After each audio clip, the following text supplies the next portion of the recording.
Um, so if you know about JonTron at least, right? Yeah. So JonTron used to be part of a group called Normal Boots.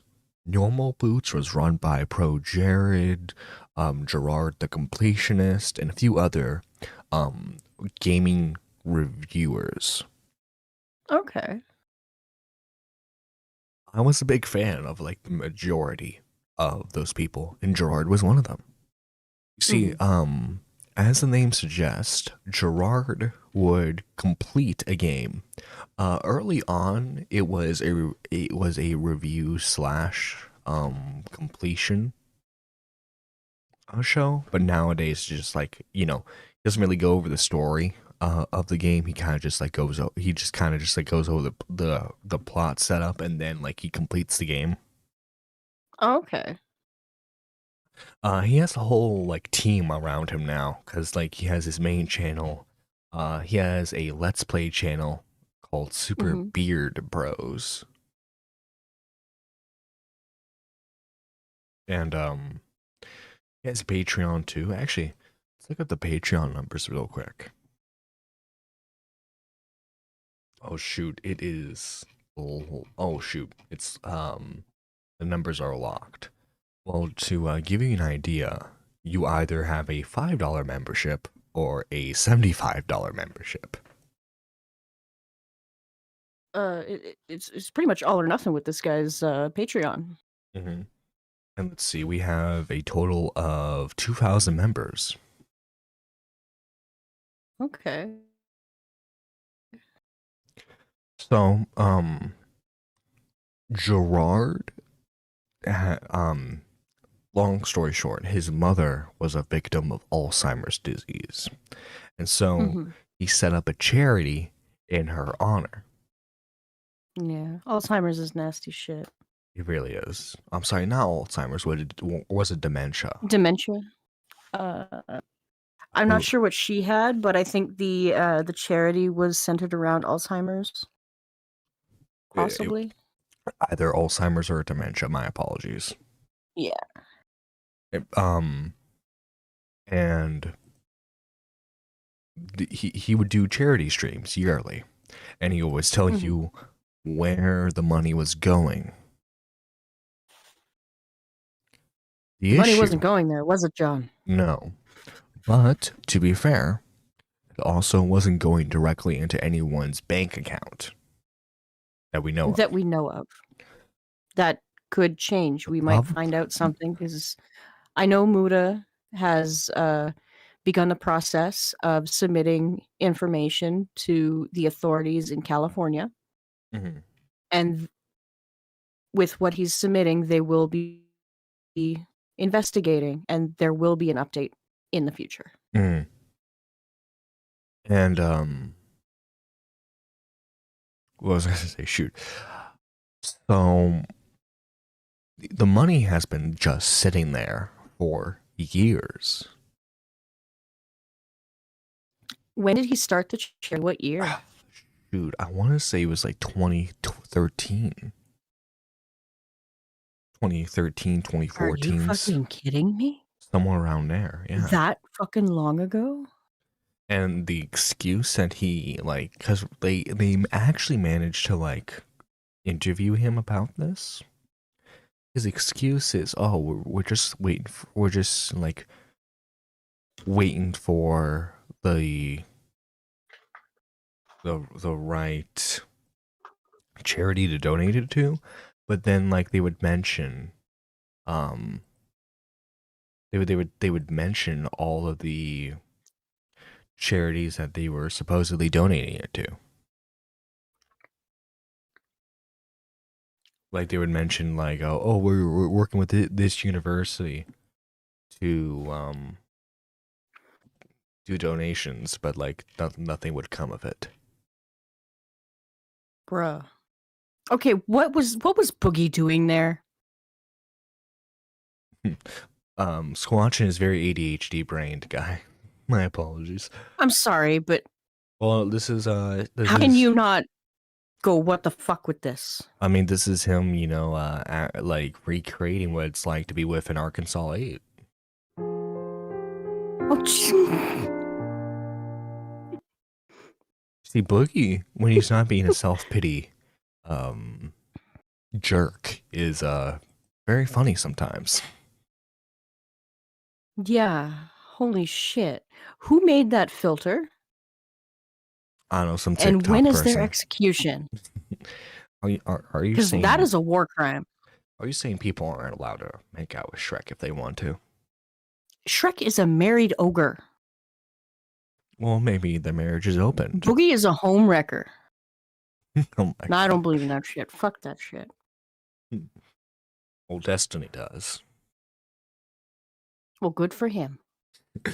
But anyway, so the reaction on Twitter was, to say the least, intense, because other than like him indirectly getting into drama because of Pro Jared and JonTron, Gerard has never been in any sort of controversy before. He's actually a pretty like well-liked figure both inside his like community and then outside the community, from what people know. Because do you remember G4, Yes. the failed revival of it? He was a part of it, Mm-hmm.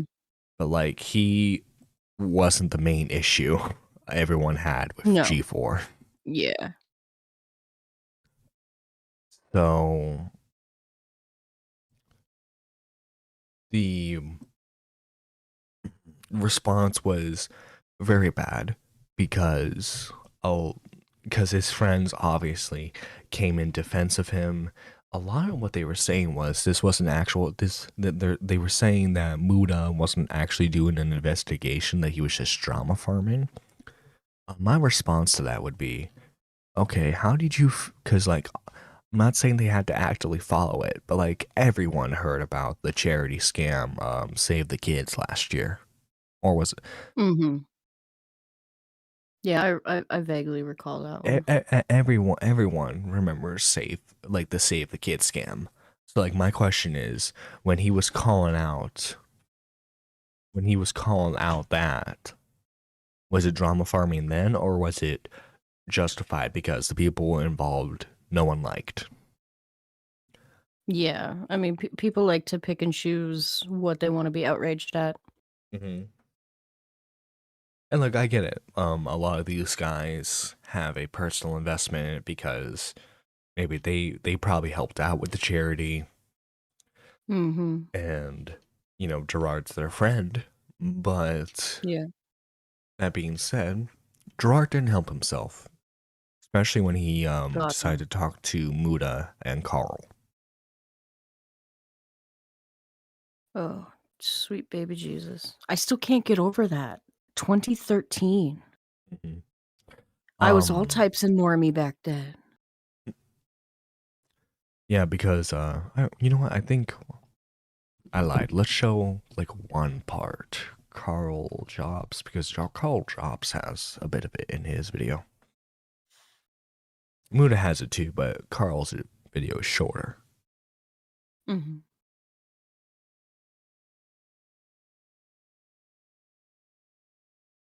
But yeah, nothing, to be fair, slightly fair. The money hasn't really been moved other than $100,000 expenses. Now, but the thing is, what people are asking are, what are the expenses? Yeah, if you're gonna claim expenses, you have to provide a list of that shit. Especially if you're in that 50 whatever, like Ex- authorized charity shit. Especially $100,000 of it. Yeah, that's a lot of fucking money. Mm-hmm. Money was sitting there the whole time? I knew it was sitting there at a certain point. And So he's saying so what he's He saying knew it here was is sitting there, but he didn't do fuck all about it.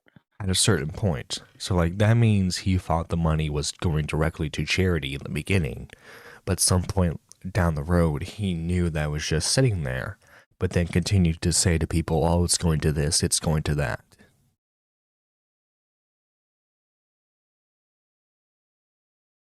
And that's what made me proactively go about it. Like, I was made aware in 2021 when the money hadn't moved yet. And that's what made me go, that's not fucking cool. And that's when I got personally involved to move it. What year? I think he said 2020? 2018. I think he said, hang on, let's rewind that. Proactively go about it. Like, I was made aware in 2021 when 2021. 2021. The money hadn't moved yet. And that's what made me go, that's not fucking cool. And that's when I got personally involved to move it. And did anyone 2021 last year, 2022. Yeah, did anyone tell you that the money was going somewhere before then? Fucking you being years. Of him not knowing about the money? Yeah. Misled? No one told me anything. I assumed that it was all going to a charity, and I assumed incorrectly. Whether or not you believe this will be up to you. However, I will know. Like, we know who he had controlling that, or does he think that just because, oh, this is for charity, that the money magically goes into a charity without any involvement on his part? I don't know. Note that even if he is telling the truth, despite learning this in 2022, his behavior did not change. In 2023, he continued to make claims that OpenHand was supporting the UCSF, the Alzheimer's Association, AFTD, and many more, a year after learning that it wasn't. Trying to help folks who've been impacted by dementia, working with organizations like USF, FTD Association of America, Alzheimer's Association of America, and so many more. These statements were from just several weeks ago. Gerard has also been a director of OpenHand since 2014. Oh, update too. Did you know OpenHand filed a privacy complaint against Muda's video and Job and Carl's video? I did not know that. Are videos still up? Oh, obviously, yeah. But like they're failed. But yeah, a privacy complaint was attempted to be filed. Let me show real quick. Yep, here it is right here. Someone within the OpenHand Foundation made a privacy complaint against my video. YouTube rejected it.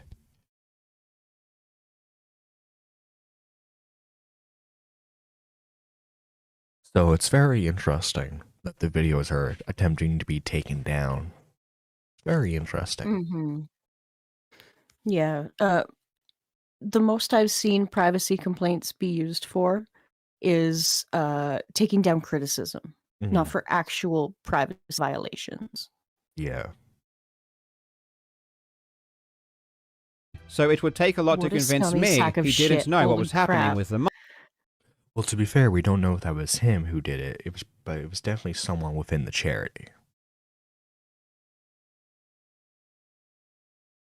Money he was raising. Ask yourself this question. If you raised hundreds of thousands of dollars for charity, do you think you would be interested in where that money was going? Would you at least check to see if the money was being sent? No matter the answer, you would still be completely responsible for what happened with that money. The most important question at this time is whether or not the money is still there. And Gerard assures us they still have the full amount of money and are looking to donate it as soon as possible. At this stage, we have no reason to believe this isn't the case. However, due to OpenHand's past dishonesty, I think we do need concrete proof of this donation when it happens. Unfortunately, given that the money hadn't been contributed for so many years, and any contribution done now is in the wake of this being uncovered, it's hard to know if this is simply a response to being caught, or if they truly were planning on donating the money at some point. Hopefully we get confirmation soon that all of the money OpenHand has ever received is sent to the organizations it was supposed to. That being said, even if all of the money is still there, the actions of OpenHand were unethical and almost certainly illegal. And as unfortunate as this situation is, it does need to be called out, and there do need to be repercussions. Yeah, it's not a pretty situation. It's really not. No, it's fucking disgusting. How many families could that money have helped? And another thing too is in Muda's video, because Muda's video is about 30 minutes long. In Muda's video, he grovels to them like, look guys, I know, like, but like condescends them also in a weird way, where it's just like, guys, I know you're drama farming, I know you need to get your bag, so like tell me what I need to do in order to make this right. And then Carl goes, well, I mean, you could donate the charity. Yeah. And then give it to someone fucking competent. Mm. Oh my god, Bo Blacks.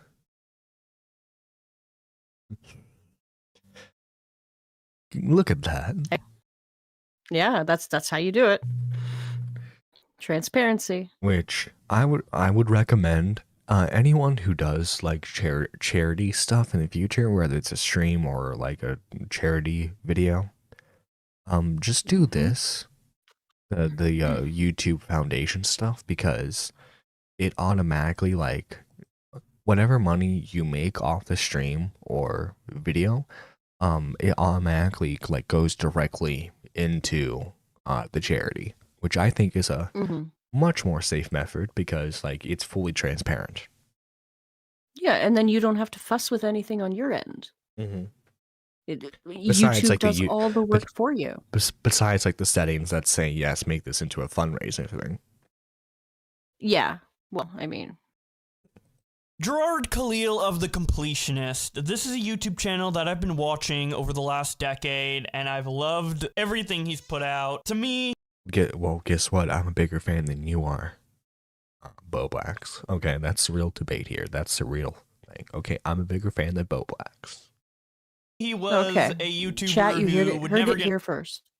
into controversy, super kind-hearted, and part of the reason why I had that impression of him outside of his content and just upbeat and positive attitude in general is the fact that he did so many charity events. One of the most prominent being Indieland, where every year he showcases new indie games that are in development that might be overlooked, with all of the proceeds going to the Open Hand Foundation, which is a charity organization he started with his family to help fund research towards solving dementia, or at least helping with people who have dementia in some way, shape, or form. Unfortunately, today, Mudahar from Some Ordinary Gamers and Carl Jobs released their investigation into this charity organization and found out that over their 10 years of being active, all of the money they have received from Indieland and other various donors has not been sent to any charities yet. There's just $600K that has been accumulating over a decade, doing nothing in their account. Mudahar 600K.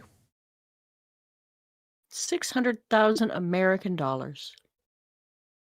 Tweets this out onto his Twitter, and people obviously start reacting to it, like Shadow Cringelord, who says, "God damn it, he was the dude from OG Normal Boots that was still consistent. Hate to see this." Vadlish says, "It seems weird that Gerard would use his mother's dementia to commit charity fraud. Something makes..." And to be clear, okay, because Dexerto had to delete an article. But Muda and Carl are not accusing Gerard of pocketing the money. No. But it is still valid to call out the fact that the money's just sitting there, only being used for expenses. The charity was mismanaged. Heavily it's just mismanaged. As fucking bad as pocketing it. Makes me think he might not have intended to do it. Rabbit says, "So baffled and frustrated and confused by this, the Completionist is arguing that he's kept this charity money since 2014 because of legal and ethical concerns as where to send the money. But in that case, stop taking people's money until you figure it out." Windy responds to Mudahar's video by saying, "Gerard committed a fraud scam during a charity event for dementia." Oh, no. Dextero tweets about this when they say, "YouTuber The Completionist is being called out for alleged..." And this is the tweet that got deleted, rightfully so. Yeah. Well, I mean, Dexterto is bad for that. Haven't they done shit like that before? Running their mouths and then having to correct the record on shit? Xylee comes in #justice for Squatch, and Squatch will never Thank get you, justice. Xylee. Yeah, apparently not. Do you see why I'm oppressed, Xylee? Good morning, by the way. Good morning, Xylee. Or let's be honest, Xylee probably never went to bed. True. allegedly pocketing charity funds. Opera GX responds by saying, glad he completed his career. Jesus Christ. Okay, that's a good tweet. Savage. Holy shit. regardless of that original Dexerto tweet, that is a good response. Mm-hmm. Braintwork says, I hope this is not true. There are very few good people out there left. No, Gina Xylis left. Darling says, oh, this is bullshit. The money hasn't been squandered. It's been sitting there untouched in the bank because he couldn't find a good and honest dementia research foundation to donate to. Well, if that's the case, why throughout the decade of charity streams did he mention all the places that he was donating to? If he couldn't find the right one. That's my question. Yeah, something. Math ain't mathin', John. The math ain't mathin'.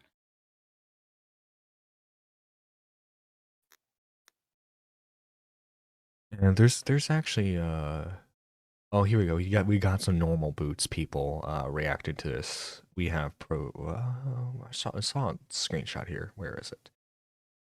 We have a Sailor Moon enthusiast. points. Speaking of Pro Jared, he responds to Dextero's tweet about this by saying, this is horse shit. They are both making a lot of assumptions and accusations. They are both. They're going after my friend. I'm going to say words. Mhm. That's what that says to me. Tell me, Gerard, who were the ages of the girls that you were sexting again? Oh, that's right. They were underage. Gerard or Jared? You said Gerard. I'm sorry, Jared. Does this go? Okay, I was gonna be like, dude, does this go the deeper? The completionist does not have those allegations. Not yet. That we know of yet. You never tell but, with YouTubers nowadays. But Jared, what were the ages of the girls that you were sexting again behind your wife's back? Without being able to actually prove anything. Almost like they are presenting the worst and trying to get views off of it. Don't bother. Again, they're just drama farming. They're just drama farming, guys.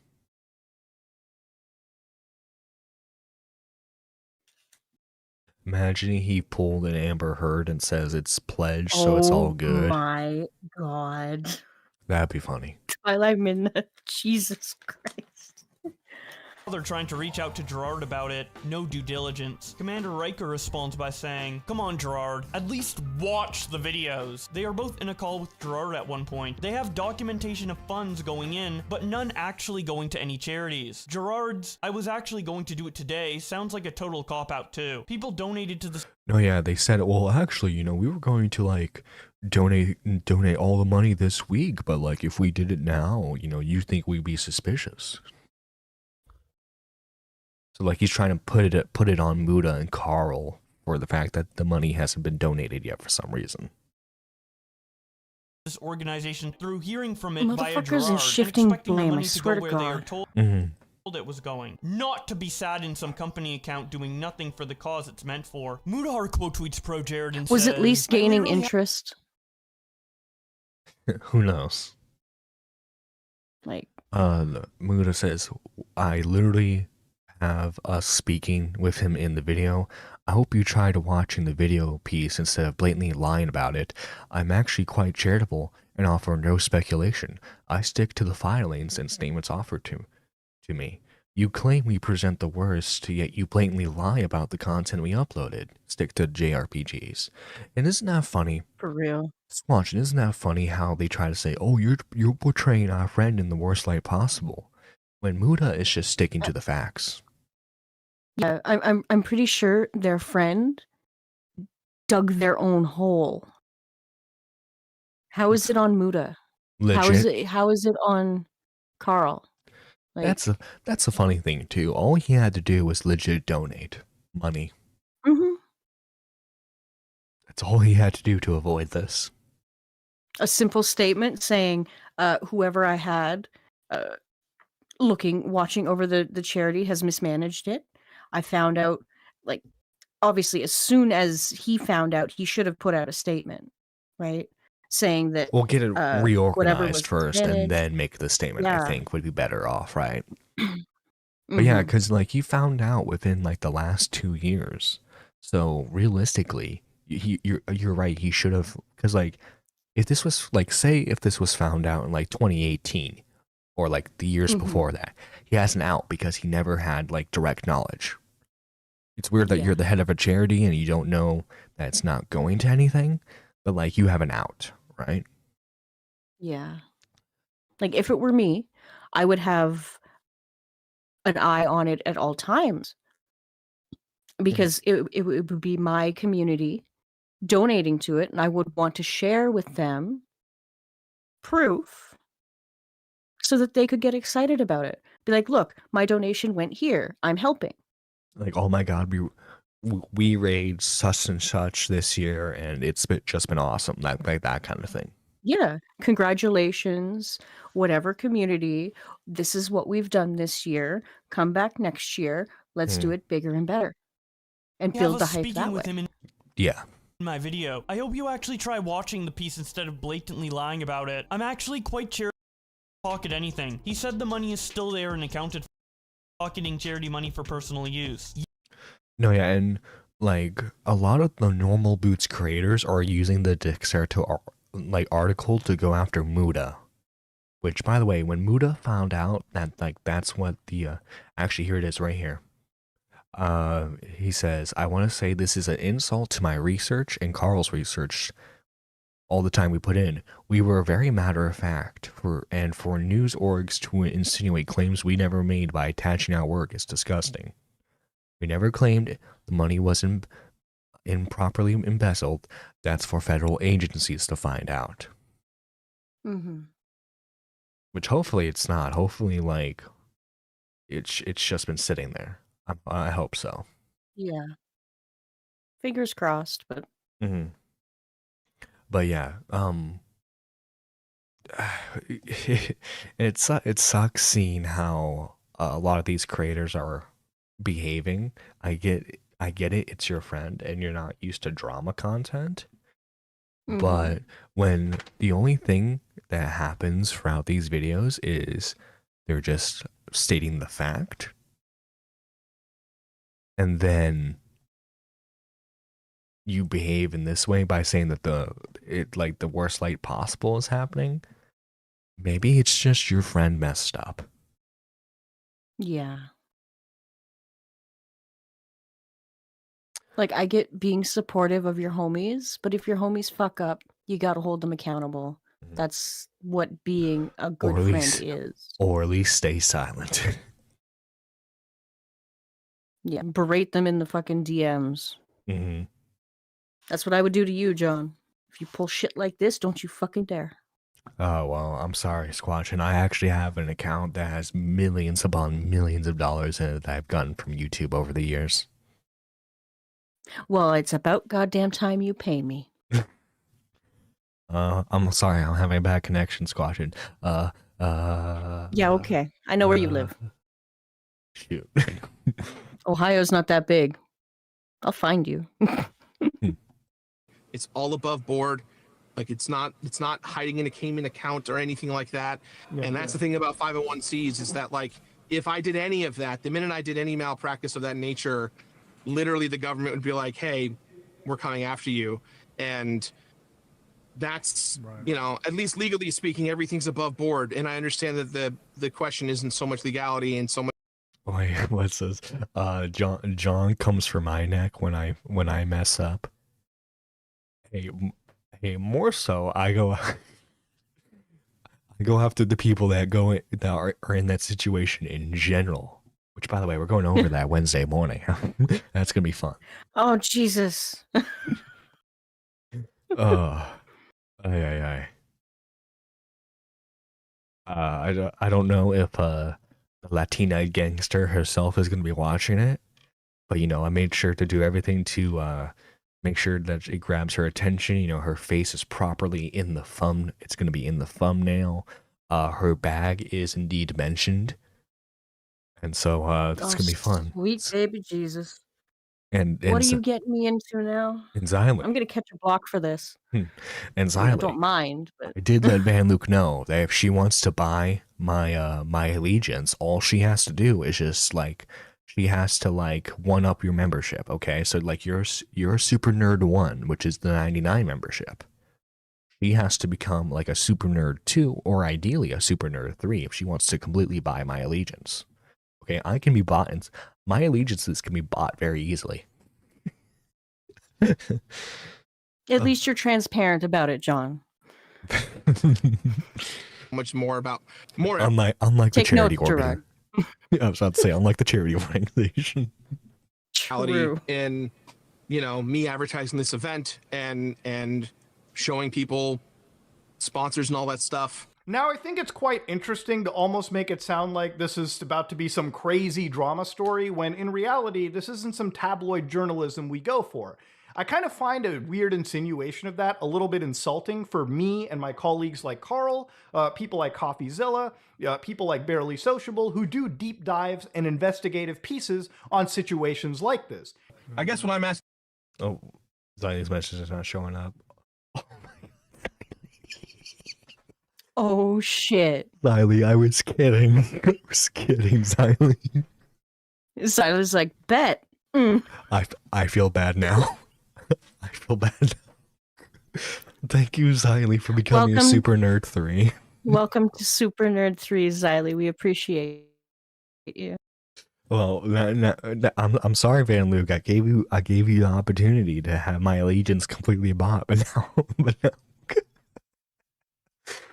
You guys is what do you want me to do? If she matches Xylee's membership, then it's going to be a merch war. Ooh. And I'm going to have to work on those designs we talked about. Oh, Xylee, say you should, goddammit. Oh my god. As soon as possible. If it's like, hey Gerard, we want you to shut up and take the L so we can make content, that's fine. That's where shut up and take the L so that way you can make content. Like, dude, just why didn't you just donate the money? Carl and Muda have done their update videos. And it was revealed that while the money wasn't touched for the actual open hand, like in Indie Land charity itself, apparently the golf tournament that they hold for open hand, apparently they don't know where that money's going. What do you mean they don't know where it's going? Like their charity. No. Like Like Muda, like it's not. It can't be. Like it's not. In our initial video like where we Muda. Okay. Yeah. His side of the story, because that's just how you do journalism. So in this. By the way, this is the third video from Muda. This relates to the golf tournament, and then he makes another video because. Spoilers ahead, Gerard, after enough arm pulling, after enough people saying, why the heck haven't you donated the money was finally donated. Mm-hmm. John Bon Zombie's like, open hand, more like closed fist. Money fist. Situation, Gerard even told us that the money is still currently in an account. To answer your question, Carl, I don't have an answer. I think that's my fuck up. I have personally donated to AFTD and Alzheimer's Association over the years. And well, that's good that you've personally done that. Well, what about your charity organization, And like, wasn't this guy saying, oh, we've donated to this charity and this charity? No, yeah, that's what he would say during the Indie Land stream is the money this year is going to go to this organization, to that organization, and the money went nowhere. Okay, so someone needs to take all those clips and then put a picture of the money not donated with the with that meme track. You know the one I'm talking about. Is it Coronation Street or something? Yeah, I know. Yes. Yeah. That Yeah. So Maggot, that's on you. Hey, Maggot, I know you're watching this right now. By the Yeah. way, guys, so the goal for the end of December, I know it's a lofty one, but I think it's possible. 2K by the end What are we sitting of at this month. We are currently at 1,623. Okay, so about 400 Nice. subs to go, around there. I think we can do it. We got screen from the top. We gotta make this. We gotta make some bomb content. I think it's possible. Mm-hmm. I hope so too. Let's go. Fingers crossed. Let's That's go. where, Yes. again, I assumed the money was going there to support them as we were talking negotiations about working with them. I don't really have a true answer for that, and that's on me completely, and I will own up to that. But you know, again, it doesn't matter. You guys are going to say what you're going to say, and I can't stop it. But the important. This was from the first video, by the way. This is where it's like, guys, I know you're doing this because like it fuels the drama scene. I know, like I get it. Oh yeah, and here are some clips of where he's saying FTD Association of America, Alzheimer's Association of America, and so many more do our own version of that every year and kind of make it a cool celebration of games and raise money for charity. And so he was like, I wish we had a charity that we could donate to. And I was like, oh, I run my own charity called the Open Hand Foundation, and all the money that we aggregate. I started it when I was a young boy with my dad in honor of my mom who had dementia. And so we just every year we try and raise as much money as possible, and then we go work with Alzheimer's Association of America, University of San Francisco, Association for FTD, which is what my mom had, FTD. So we've like worked with big and small organizations across the board, and he was like, it'd be really cool if we did a show all about raising money for people who are making huge. So yeah, right there he says, oh yeah, we've been working with them constantly, big and small charities. Nothing So to when was- yeah. So here's my question: when was this foundation set up? Around 10 years ago. 2014. Okay, so he's had this. Jesus Christ! And Well, according to him, he hasn't known about them not donating the money since last year. That's bullshit. Even though he's a board member. That's bullshit. Cap, all the way. That's cap. No, I don't believe that for a second. No, especially since he was the one that set this up, or at least started it. But he even said so himself, right? He set it up after his mom died. Yeah, well, it could be. Maybe he's just a figurehead and he's not actually doing any number crunching behind the scenes. Like that's the only that's plausible deniability there. But true. Okay, that's fair. Okay, but still, like how that's still shady. Huge headways. Like talk about gross mismanagement. Oh, absolutely. Exactly. You set up this thing. You, and it's with his family, is it not? Yeah. His family. His dad's in charge of the golf tournament. Yeah, it's that's what I was gonna point out, but he already did. That the foundation was set up right after his mom died. Frontal lobe dementia I believe that's what he said that she had. That's no joke, man. That's I've had family. Unfortunately, I've had some family members pass away from that too. But that's exactly it. That's gross mismanagement at best. I agree. To research and prevention and all that stuff, and I said, yeah, I'd love to.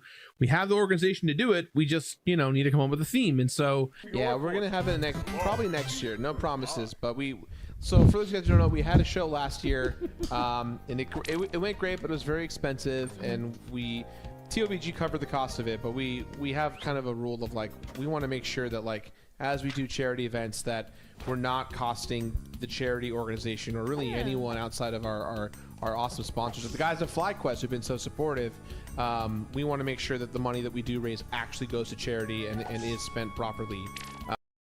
actually goes to charity and is spent properly. Okay.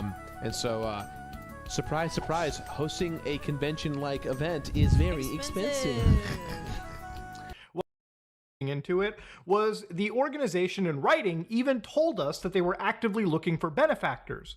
So you cannot go on a charity live stream like Indieland and claim and misrepresent that your organization in the public view is working or, getting in touch with some of these named charity organizations, while at the back end you write to us and tell us that you're still looking for actual benefactors. Again, misleading statements, and it can constitute charity fraud in the public eye. Because if you're very open about, hey, we haven't found our desired benefactor yet, but when we do, it's going to be a massive donation thanks to all of you. So if you can still do donations, that'd be amazing. You could make statements like that. But instead, he's like, yeah, the money's going to go to this organization, to that organization, and say that they're partnered with them, when in reality, they're just not. Yeah, no, that's wow. Weird Collar Guy says allegedly, he served on plenty of boards. I've always received at least a quarterly report as well as a yearly budget to approve. For a charity board, I'm guessing, Collar Guy, because technically, these are because Open Hand's not a private. It's no longer a private foundation anymore. So like I've never been a part of a charity organization. Disclaimer. So like, obviously, I don't know how things are run behind the scenes, but I'm just I haven't either.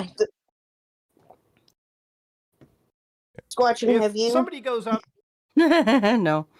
I've donated public artwork to silent auctions and stuff, but that's as far as my involvement goes. You, hey, we're working with so.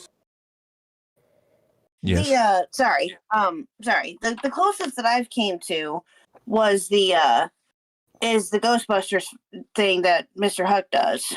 But they use different charities sometimes.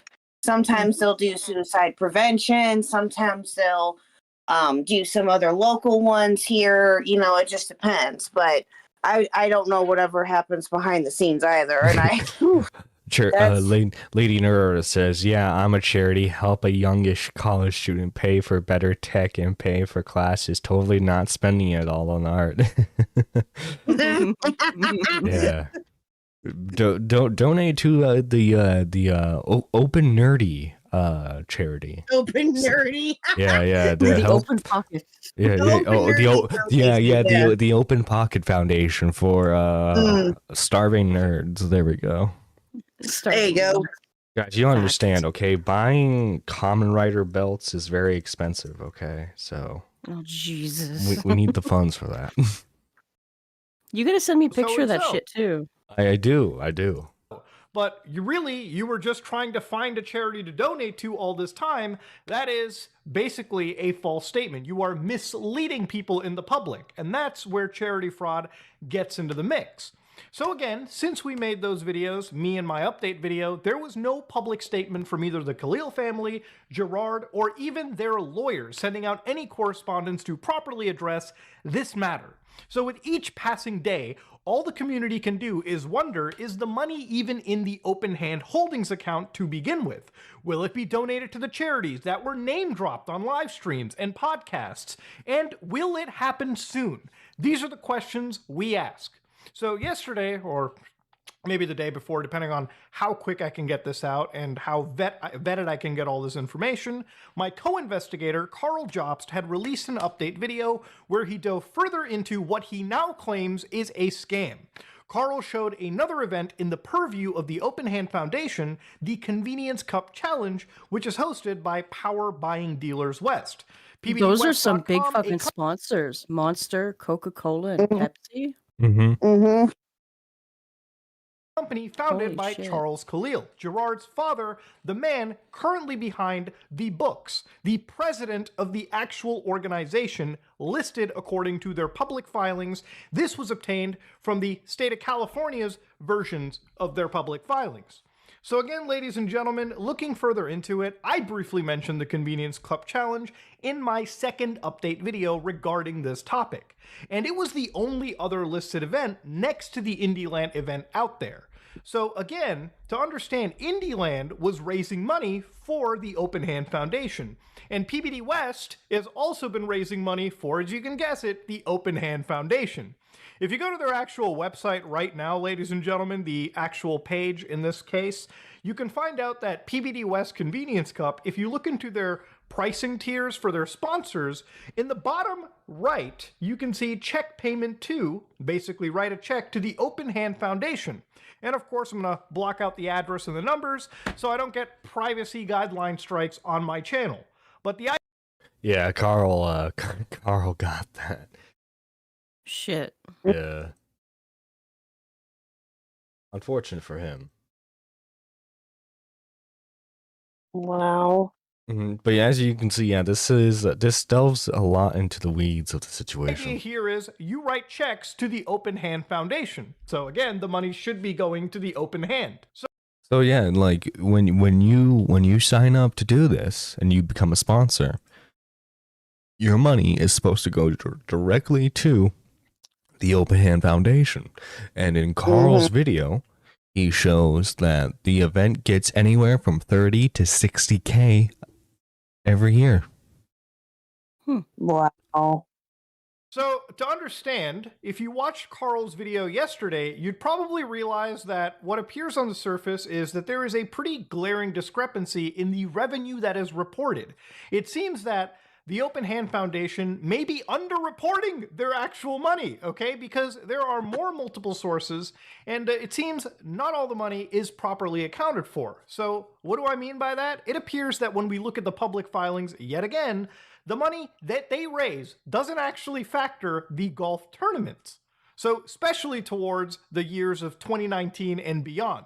So let's get down into it, okay? So throughout the various years when they hold this event, you can look at various photo streams going all the way back to like 2014, where they actually have some pretty large sponsors like Coca-Cola, Pepsi, Monster. You can see their actual main corporate logos dropped right on there. Big brands.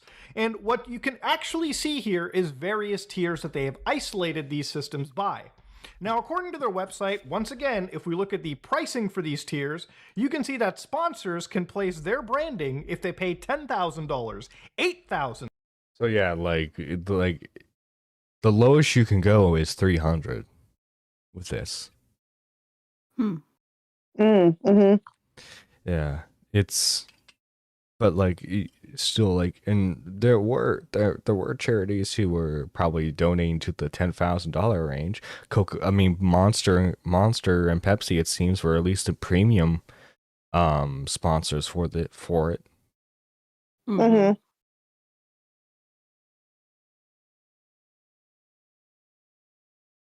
a little bit. So to understand, that's one pillar of revenue making right there. Now, the second actual revenue source in this situation is the actress known as Jamie Lee Curtis. Now, you've probably seen Jamie Lee Curtis on the Indieland streams. I've heard this. But Jamie Lee Curtis also runs her own charitable organization known as the Syzygy Foundation, whose filings are, as you can imagine, publicly available. So, with publicly available filings, yours truly decided to look at all of her filings, and I found that since 2018, she was actually sending money to the Open Hand Foundation. So for instance, this is the Syzygy Foundation right here, and you can see that on their actual key employees, you can see Jamie Lee Curtis Guest, Christopher Guest mentioned over here as the actual key employees. And inside here, Control F, we're gonna type in Open Hand. Whoa, look at that, boys. The Open Hand Foundation in the name of Karen Khalil. Now here you can see in 2018, she gave $20,000 to this as a charitable grant. Now, of course, this is again all public record. These are grants and contribution paid during the year or approved for future payment.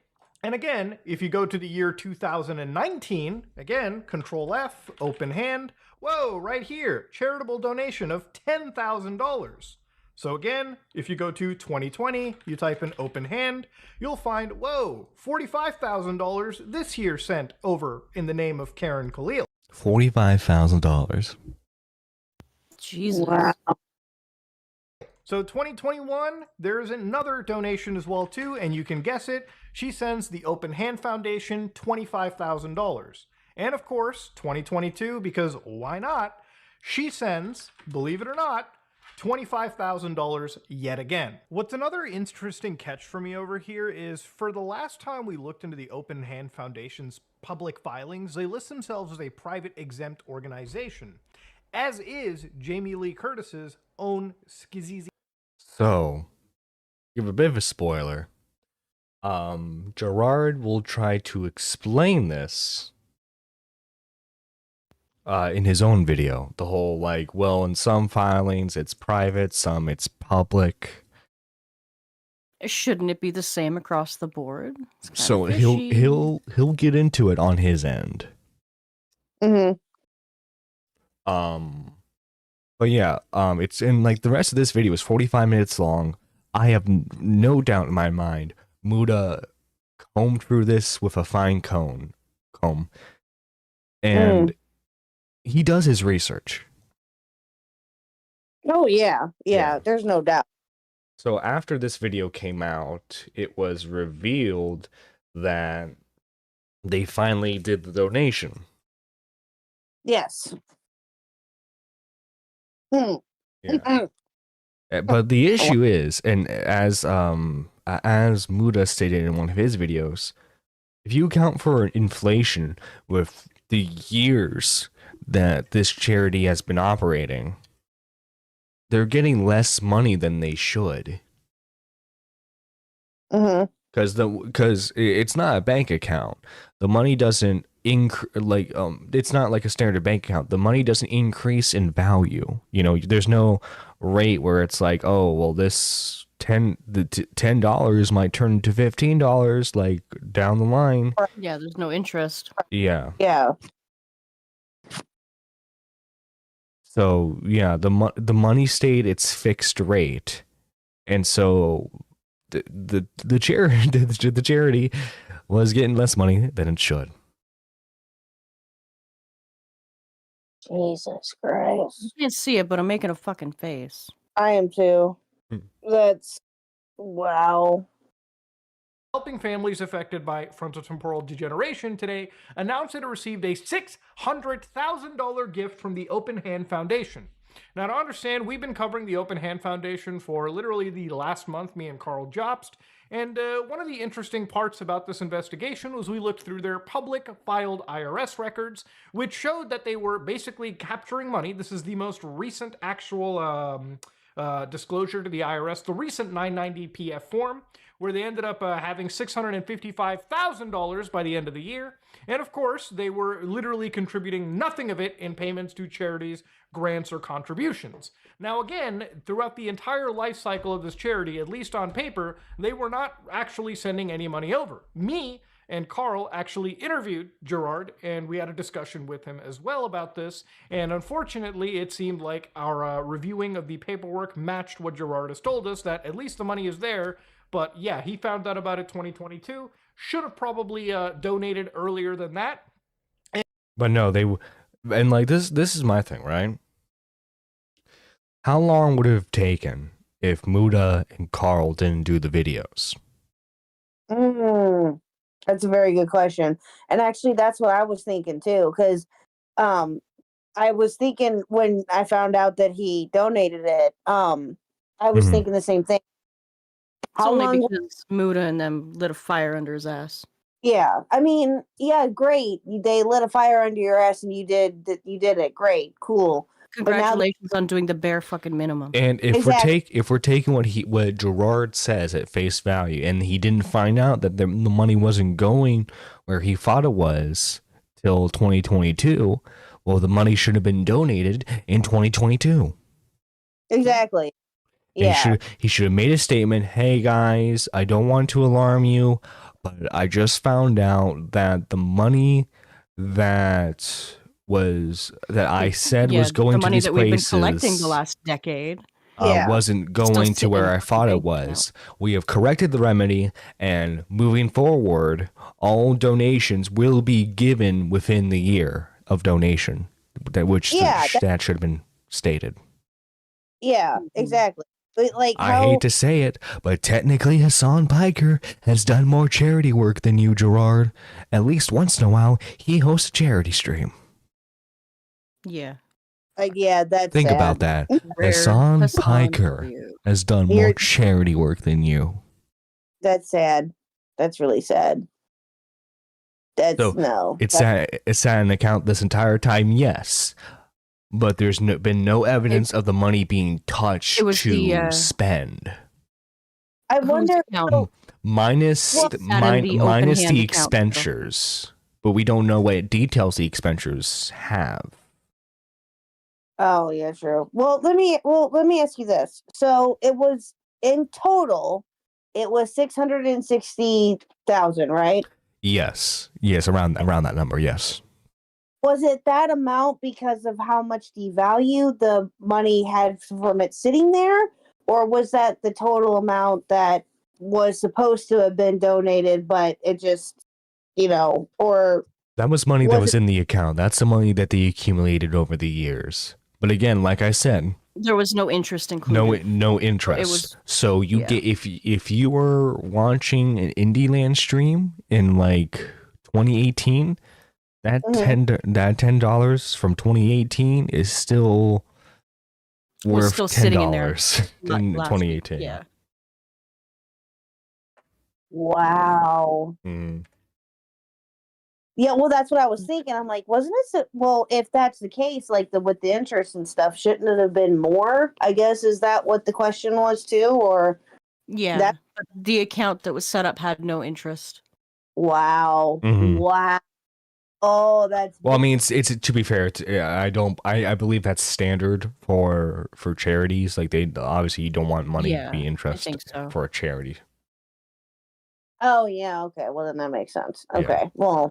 And ladies and gentlemen, to also understand, he ran an event after knowing that he didn't actually, the money wasn't going anywhere, and still decided to host an event where he mentioned charities by name. Now, obviously, we mentioned charity fraud because literally the definition in a chair and just talk and just does his videos and stuff, just like looking like a normal person. I love him. Mm-hmm. Charity fraud is when someone takes advantage of a charitable or non-profit organization for their own personal gain. That's the thing, though, personal gain. Mm-hmm. As far as we know, the money itself hasn't been touched. Now, apparently, there was there was 1 year where they did a simulcast stream on the Completionist channel and Twitch. of charity fraud actually allows the this whole situation fell under the definition of it.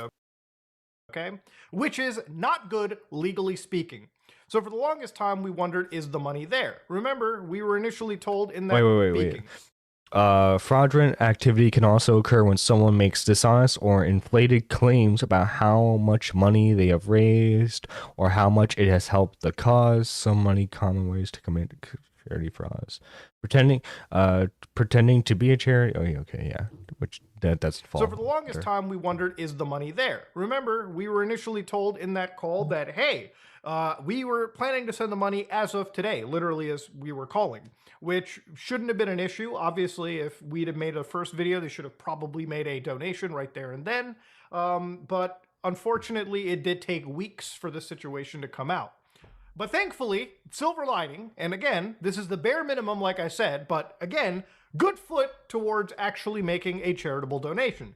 $600,000 is not a scoffingly low amount of money. That's money that can do some serious life-changing, so it's good to see that they've actually donated the cash here.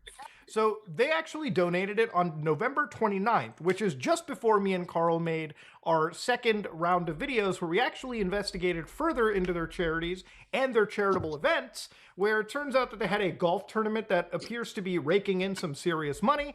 And of course, we looked further into the filings where it appears reasonably that maybe not all the money appears to properly be reported, which is grounds for any audit to happen.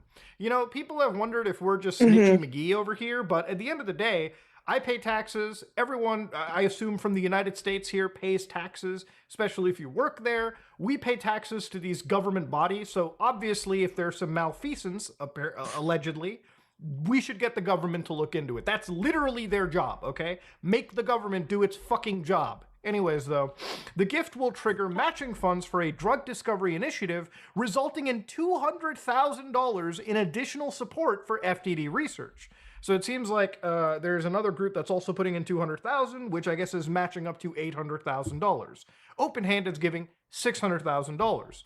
So what they've actually said is the generous charitable donation will help to accelerate AFTD efforts in drug and research discovery.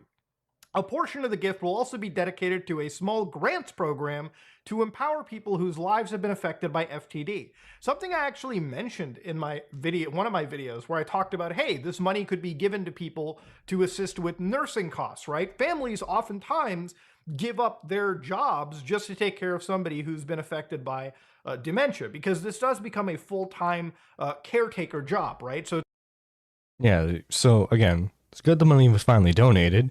It should have been donated throughout the years. Mm-hmm. Chicken Winsky says paying taxes could never be me. Wait a minute. Charity should run external audits. An outside accountant runs it and reports it to the IRS organization at least every 5 years. Yeah, because you definitely want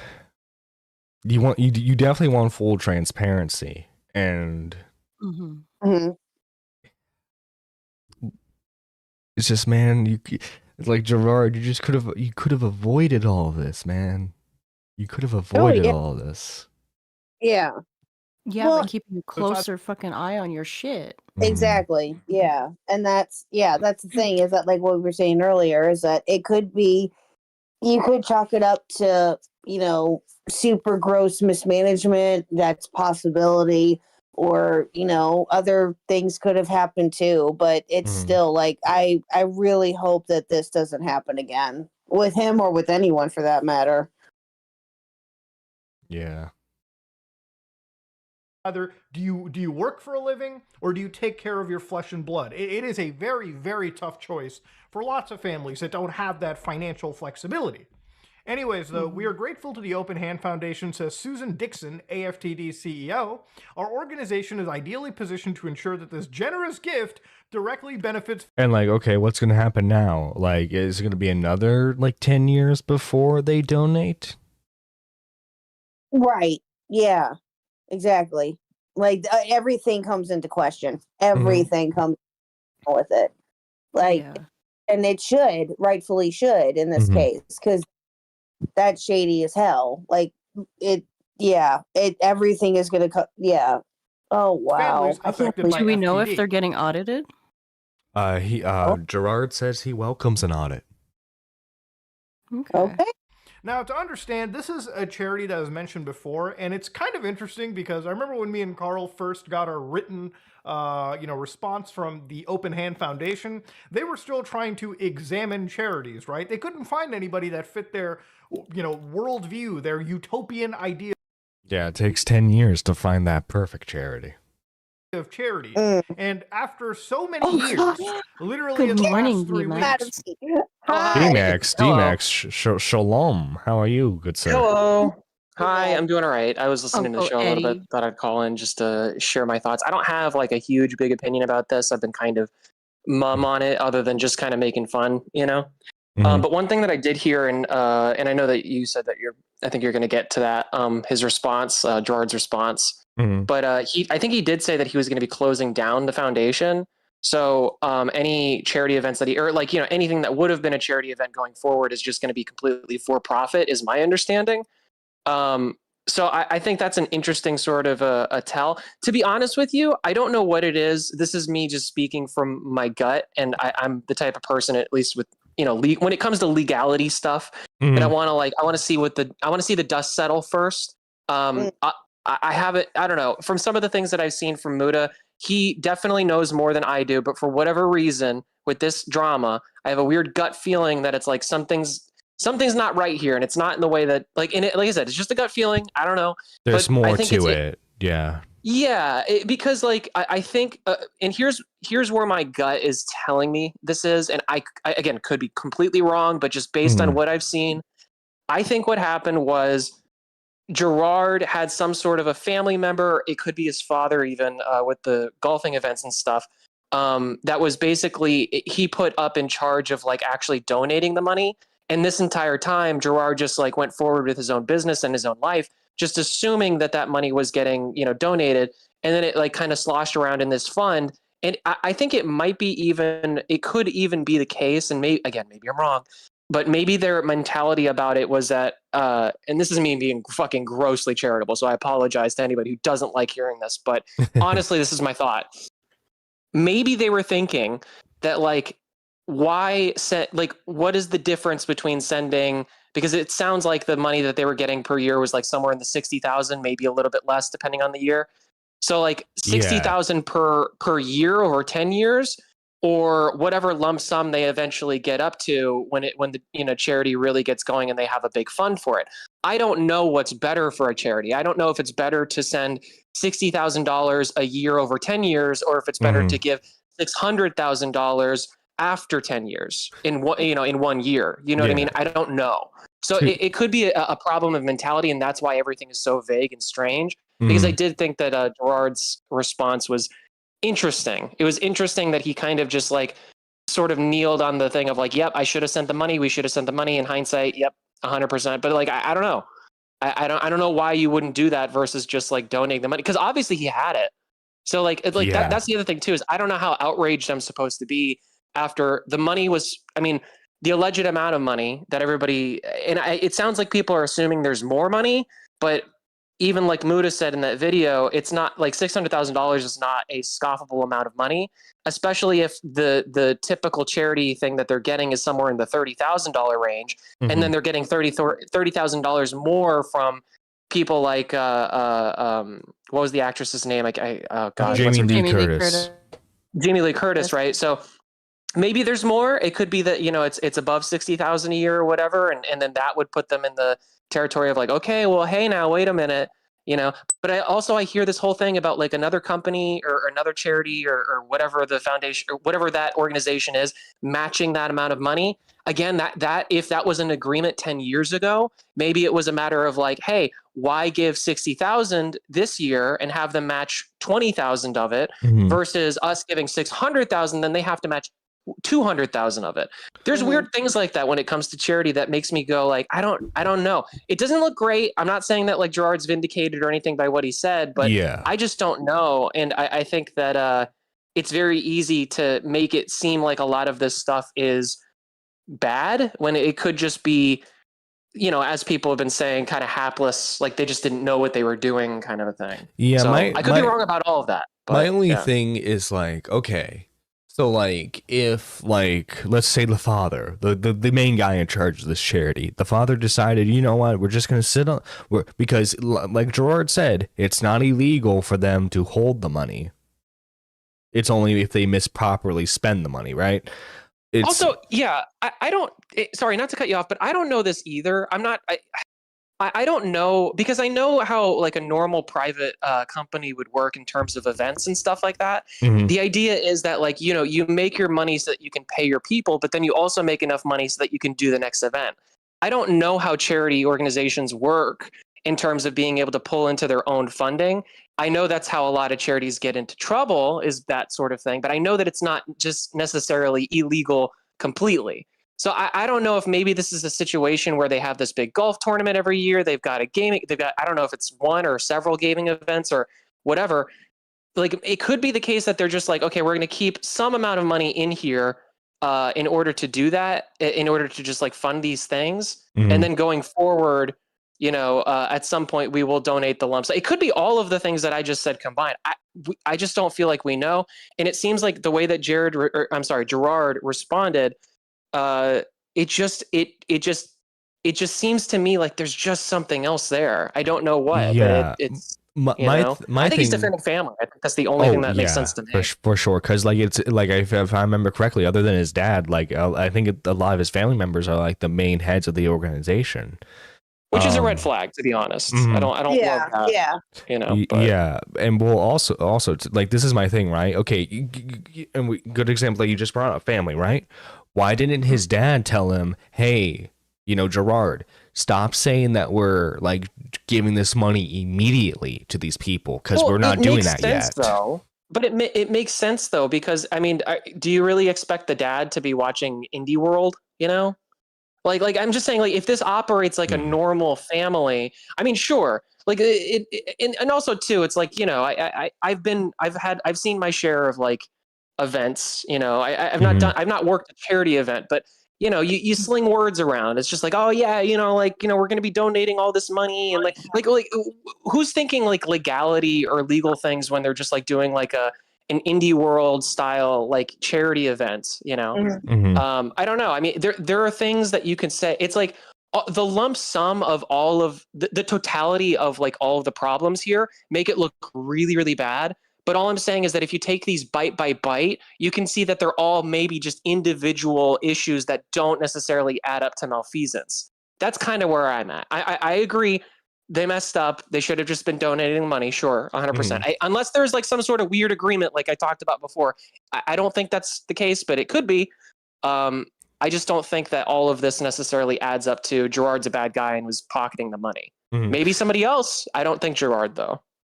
Yeah, well, what's the phrase? Like, where you think there's like malicious intent, it's more likely stupidity. Like, I'm butchering the phrase, but you get what I'm trying to get at. It's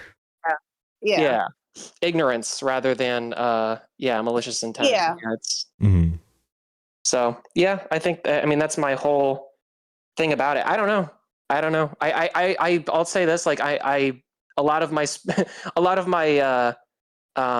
that speculation just comes from the fact that like I'm not a huge fan of Gerard. I've watched his content for a very long time. I do think he's a decent dude. I don't, and that's just like what you see on the camera. So I mean, again, that could be totally wrong. I'm just trying to figure out a way that makes this so that it doesn't add up to him just like grubbing all of the money. I just don't think that's the case. I don't think things would have played out the way that they are playing out if they just took all the money and ran. No, yeah, and like Carl, Carl, he's been way more like if we in terms of like making absolute statements, he's been doing that way more than like Mudahar has. But like even he stated in his first video, like the money isn't technically being touched, but like it's just sitting there, and then like they do the expense payments for it, which I don't know what that details. Yeah. To be honest, too, and like I said, a lot of this is legality. So it's like I'm a little bit wary of when people talk about like inflation when it comes to this amount of money as well. I think that like there's probably some sort of a legal argument there for that.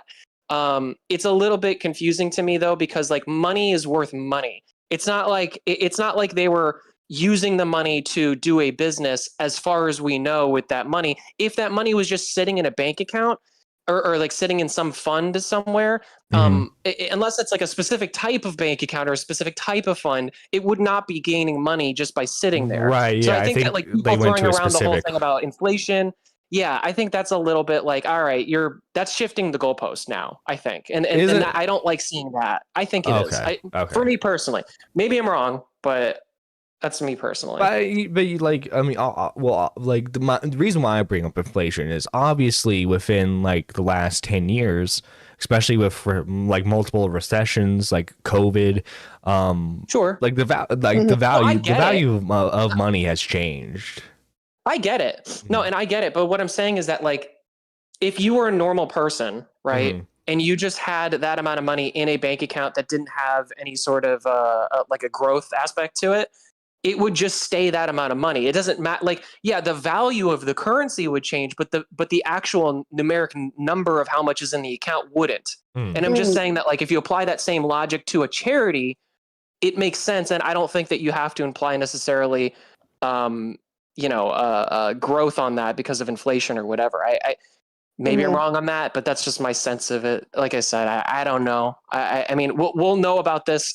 Everything will come out from this, I guess, when the IRS wakes up and decides to audit, Right. And I don't know. So I don't know. But good show, guys. Sorry, I've been watching. I got to prepare for the Spurgies tonight. I know. Oh yeah, I'm because you're so doing the pre-show excited. for that. That's gonna be exciting. Yes. Doing the pre-show, doing the producing for tonight. I'm going to be a busy boy. Then I'll probably sleep all night and probably the next day too. And You deserve it. You deserve to sleep. Deserve it. Yeah, you deserve it. Yes. All right, guys. Catch you later. Have a good stream. You too. I mean, Later, yeah, D-Max. you too. Thank you for 'cause calling later in. tonight. Yeah. Take care, man. And that was D-Max, everyone. You guys haven't already, go check out his main channel and his second channel, where him and Peepaw do a show called Neckpeckers.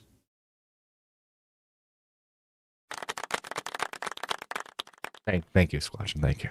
Maybe it's because me and Carl investigated this and brought this to light that Oh, you all beat of me this to was it. fast-tracked and the money was eventually given to somebody, which again shows that those lofty ideals should never have existed. It's such a weird thing to witness. There is no doubt in my mind personally that this money was donated after all because of the immense public pressure that has been put onto them by Gerard's viewers, by people that have watched me and Carl's reporting, and so on and so forth. And of course, no doubt, in my opinion, to actual reports made to the Internal Revenue Service and the California Department of Justice. I'm sure that I'm sure personally that both of these organizations, at least the California DOJ, is involved in the situation as we speak. Anyways, the contribution is a tribute to the memory of my wife, Karen Reed Khalil, who battled temporal degeneration for over 14 years. Says Charles Khalil, who's the founder of the Open Hand Foundation. So this is the dad. We are honored to preserve her legacy by supporting continued research on this devastating disease. The Open Hand Foundation is committed to making a meaningful impact, and we believe this donation will contribute significantly to the fight against FTD. If it's one thing Charles and I can agree on, is this donation will actually do a meaningful impact on the fight against FTD. If not, Yeah, which, good. Don't get me. It's great. Also, thank you, Pigeon, for renewing your membership. I don't know why the alert didn't go off. Let me refresh it. Thank you. I come with important news. James Gordon has no balls. Oh God. Jesus. Jesus Christ, Pidgey. Jesus. I guess Christ, something Pidgey. happened with Nox's stream last night. Oh, okay. I think I saw something about that last night too, but I wasn't sure exactly. I didn't get to watch, but All right, so here is Gerard's video response. Probably will be his only video response because he is mentioning the potential of getting lawyers involved. So this is gonna be interesting. Even more interesting. The sound was on. Over the past few weeks, allegations have been made against me, my family, and our charitable organization, the Open Hand Foundation, asserting charity fraud and more. I'm here today to provide clarity and transparency to set the record straight. I want to make it 100% clear. At no point in the Foundation's history was there any criminal or financial fraud. None. I also want to touch on why I've been quiet for these last few weeks.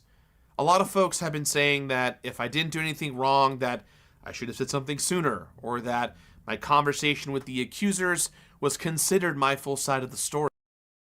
Yeah, and I'm sure his lawyer told him later on, but he really should not have joined that call. He should have just she should obviously we probably would have all said, that's kind of suspicious that he didn't want to call, but probably should have gotten the legal advice first and foremost. Yeah. Yeah, I agree. But when there is allegation after allegation being made, it takes a long time to gather the evidence and facts to refute claims. This will be my only video response on this matter. I can confirm that as of Wednesday, November 29th, 2023, the Open Hand Foundation has donated $600,000. Wait, oh no, wait. Pidgey with a 5. Not only did James Corden try to screw over Nux's stream, he also disrespects my people and their culture. I'm a throw feathers at James Corden. Jesus. I support you in this protest. How much is that? Do I get another? Is that enough to get me another? No, we're halfway there. Okay. Oh no, the other one was the renewal. My bad. To the Association for Frontotemporal Degeneration. However, where is she coming from? It did take too long to get to this moment, and for that, I am sorry. The money is now in good hands to make a lasting impact. For more information on the donation, there will be a link down below that you can check out. Now, to further provide context on the Open Hand Foundation, my mother got sick when I was young. She was diagnosed with frontotemporal degeneration, a form of dementia that far too often goes undiagnosed or misdiagnosed. I was 10 years old when signs of her dementia started showing up. She was officially diagnosed with FTD 4 years later when I was 14, and she died when I was 25. My mom's battle with this disease lasted nearly 15 years, and after experiencing the struggles and hardships of caring for someone with dementia, we decided to start a foundation in her honor.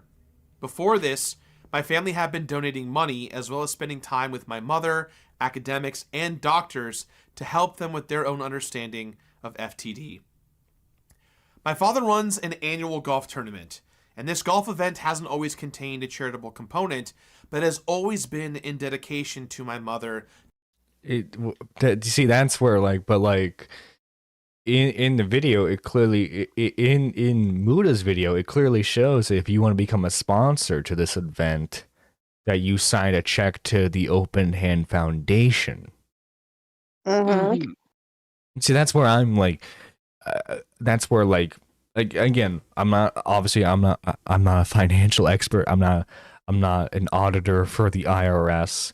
That's where I'm a little confused on. It's like what, but like if the golf tournament's website has it to where if you want to become a sponsor, you write the check directly to Open Hand. Is that not in of itself a charitable act, for the organization? I would think so, but yeah, I would think, yeah. To bring awareness to FTD. I would often be present at these events, but beyond giving an occasional speech, I was not and still am not involved in any of the event planning.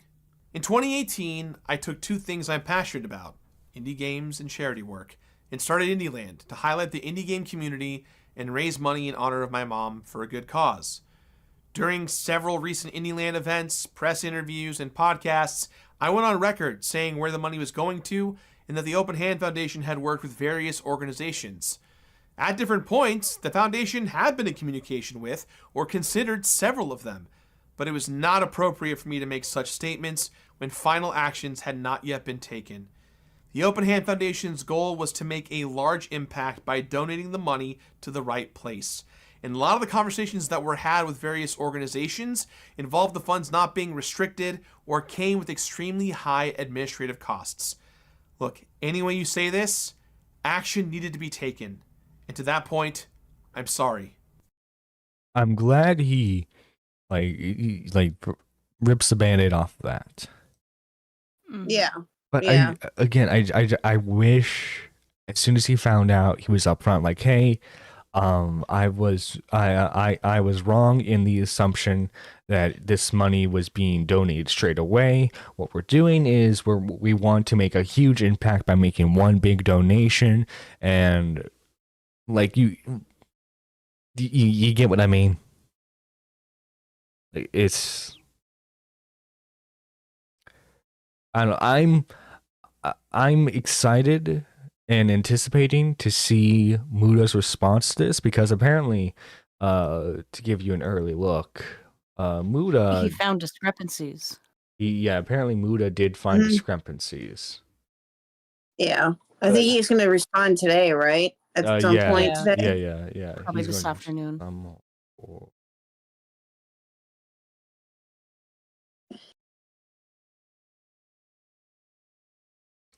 Yeah, he says in all caps, caught another effing discrepancy. Wow. Now, again, Muda could potentially be taken to court. And so I hope for Muda's sake that he is like double checking everything. You know what I mean? Yeah. He normally does, though, so. Yeah. Yeah. Oh, Yeah. I know he normally does, but like I'm saying, especially with this. But I mean, like he's also been fronting lawsuits before with like does anybody remember the Save the Kids token from the FaZe Clan members? Vaguely. Him and CoffeeZilla were being threatened with litigation from people like Sam Pepper, some other FaZe Clan organization members about that whole thing. Let's see. Wait a second. Was the charity stuff? What was the charity for? Because I come from thinking, in his honor of his mom, he donates money to indie developers. No. The indie games are highlighted throughout the event, and the money is like basically it's promotion for the indie devs, and they get good press because hey, my game we allowed our game to be showcased on a stream for a charity event for Alzheimer's. By saying we wanted to donate to make a big impact, make it sound like to me he basically admitted we only wanted to donate a lot of money to look good. That's a cynical way of looking at it.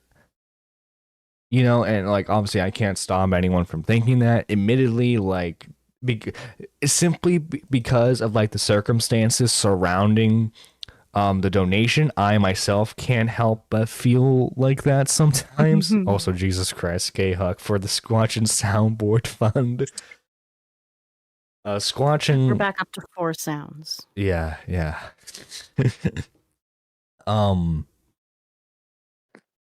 But yeah, I mean, admittedly, I myself can't help but feel a bit cynical about the whole thing, simply because of the timing of the donations, right? Oh yeah, you waited until after you got called out for not donating the money, you decided to donate the money. Oh, that's real convenient, you know.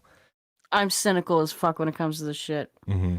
And like, by the way, I'm coming from this position as like I was a big fan of Gerard the Completionist, right?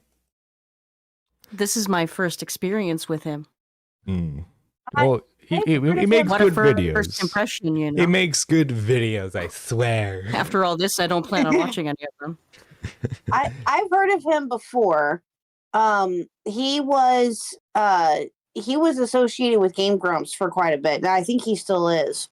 Yeah, a lot of normal boots guys are. Yeah, and but I never really watched him like by himself. I would just, on occasion, I would hear him, like hear his name like on an old Game Grumps episode or something, or he guest starred on a Game Grumps episode a couple months ago, or however long ago it's been now, and they played where is she coming from? Oh, what did they play? They played a game. That's all. That's what I know. I can't remember the name of the game. But I've heard of him like because of Game Grumps, but I never watched his own content. So I can't. I've never seen it, or I may have seen like a video, but that's been about it. Yeah. Yeah. Iron Duck says a year from now we're going to be watching someone else's stream talking about Nerdy John's manipulation of stream donations and not giving Squatch and her sounds. Facts. Yeah. Collect clips now, everybody. It'll make your exposed videos much easier in the future. Yeah, Squatchy, I love you. That's why you're getting it, ma'am. We're gonna see like 30. We're gonna see a 30-minute long exposed video by Mudahar. I'm gonna have to respond like this, guys. Listen, okay, what we were Don't forget actually the waiting. ukulele, okay? Yeah, what we were actually waiting for is like one big donation, so that way we could give Squatch and all the sound. Well, Bruh. You see, we really wanted the soundboard to make a big impact. Okay, buddy. I'm disappointed that I was not more straightforward regarding the Foundation's timeline for making donations, and that I made statements potentially implying donations were made when they had not yet been. It took too long for clear action to occur, and I apologize for all of this. But such inaction was not done for any selfish or malicious reasons. I want to take this opportunity to apologize to any developers, publishers, content creators, and special guests who were involved with the various events. I'm also very sorry to this year's IndieLand sponsor. Their team was incredibly supportive and were a great partner to work with. Most importantly, I want to apologize to anyone who ever donated over the years who felt they were wronged or led astray by any of this. Dementia is an incredibly important cause to me and my family, and so many of you at home. Advocating for more awareness has been such an important part of keeping my mother's memory alive. As the Open Hand Foundation board is currently restructuring, I am taking this time to step away from my role as a board member. I am no longer a part of the Open Hand Foundation. For the foreseeable future, should the event continue, IndieLand will solely be focused on highlighting indie games. There will be no charity component. So he gets all the money. Yeah, sounds like it. well, Yeah, boy. that's yeah, guys. So like that thing I still do that had the charity component. Well, now guess what? It doesn't That have money's charity mine now. anymore. Yeah. Which then he can turn and say, well, it's not my fault. It's Muda's fault that there's no longer a charity component. Shouldn't have done that. Oh, Jesus. I love Boy. helping the indie game community and working with developers. And if there are developers out there that want me to play their games, And allow me to get money for playing the game. Especially now I don't have to share the money with charity. Go right ahead. Games. Give me free games. Yeah. I would be honored to continue to do so. I would now like to take a deeper look and respond to some of the many accusations made. Much of this is going to be dry and complicated because we're dealing with business finances. And this is, I think, this next part is where he's really going to be. I think Muda's really going to be looking at a lot of this part too. Oh, all right. Hey, Gerard, I have an idea. Why don't you donate the money to the Squatch and Soundboard Fund, sir? Oh my god. Fuck yeah. Jesus. I'm just gonna go change my name to Charity now. Oh my god. There's another for the soundboard. Oh fuck. Hey, let's go. Yeah, it's going to be revealed that John was searching for the. Oh, you go ahead and read it. You go ahead. It's going to be revealed that John was searching for the right soundboard clips for 2 years, only to have them when someone calls him out. Prep those vids. Nerdy will try and dodge the Squatch tax. The Squatch tax. The Squatch tax is real, everybody. Oh my god. Yeah.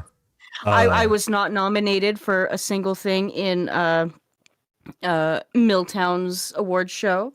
I'm not nominated for anything in the Spurgies. I can confirm that. Although isn't that a good thing for the on... Spurgies anyway? That's good. That's good that you didn't get nominated for anything because you didn't really spurg out this year. So that's good. Any year, dude. Come on, it's me. Where is she coming from?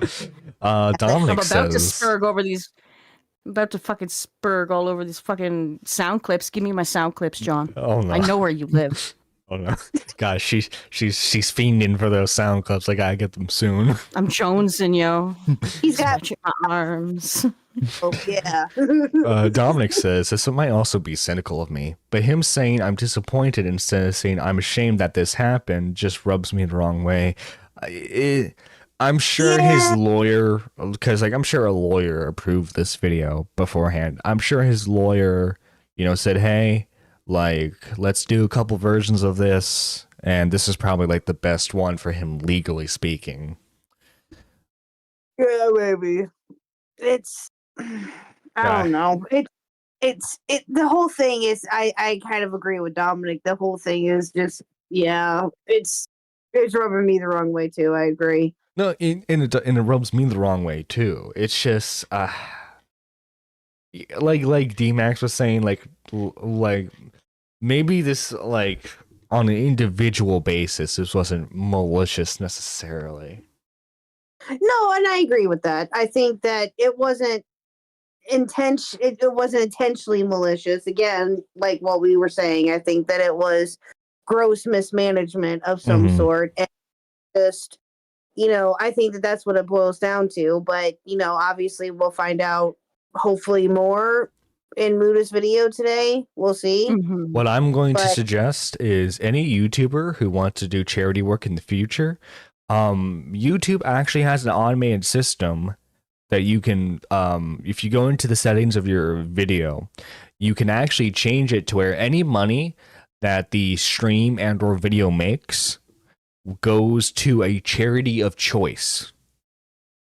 So if you're a YouTuber who wants to do some type of charity event, probably should do more along those lines, because at least there's full transparency. It actually, because I don't know how often you guys watch Optimus, but he's been doing a lot of, like, he sets a lot of his videos to charity, and like you actually see the progression Mike bar. just did one for St. Jude's. Yeah.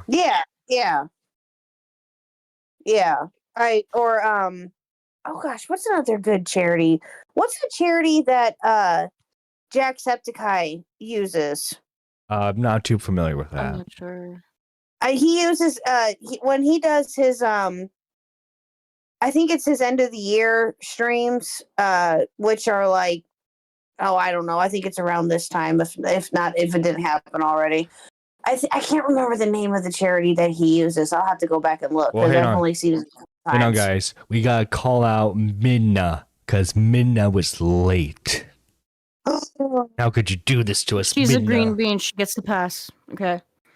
I guess. No, but thank you for showing up, Minna. She needs her rest so she can help me in Baldur's Gate later. Ooh, there you go.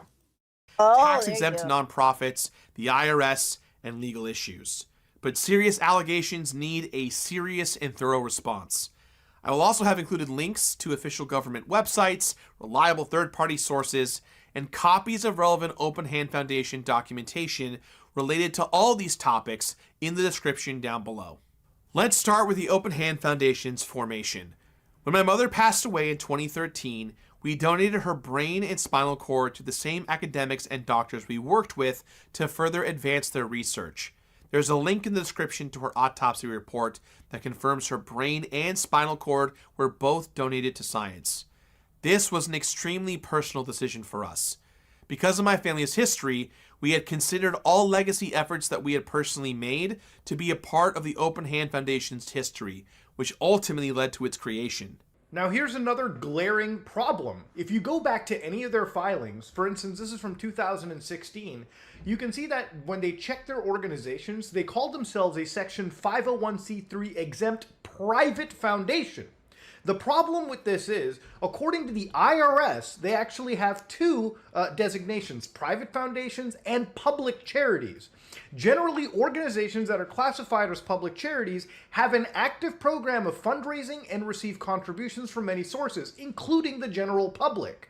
In 2014, the Open Hand Foundation was originally registered as a 501c3 private foundation, which under the law is a nonprofit corporation formed to carry out charitable, religious, literary, educational, or scientific purposes that is recognized as tax exempt. When the foundation realized the limitations placed on the private foundations themselves, they sought out advice of legal and financial counsel and took action to switch to a public charity. In February of 2016, they filed to terminate the foundation's private status. For more information on the difference between private foundations and public charities, and on private foundations terminating their own statuses, I have provided links to the IRS website down below. In March of 2016, the IRS acknowledged the receipt for termination of private status and indicated to the Open Hand Foundation the necessary requirements the foundation must follow in order to comply with the IRS code.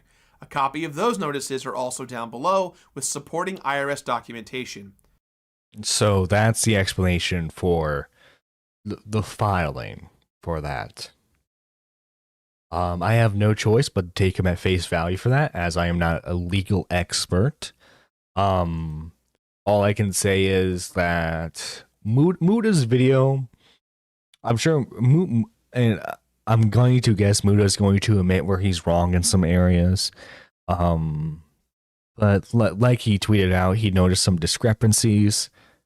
So I'm curious what these discrepancies are, as you know, we haven't really, like, I skimmed through the video last night, and this is Squatchin's first time watching it. This is K-Huck's first time watching it, I believe, as well, correct?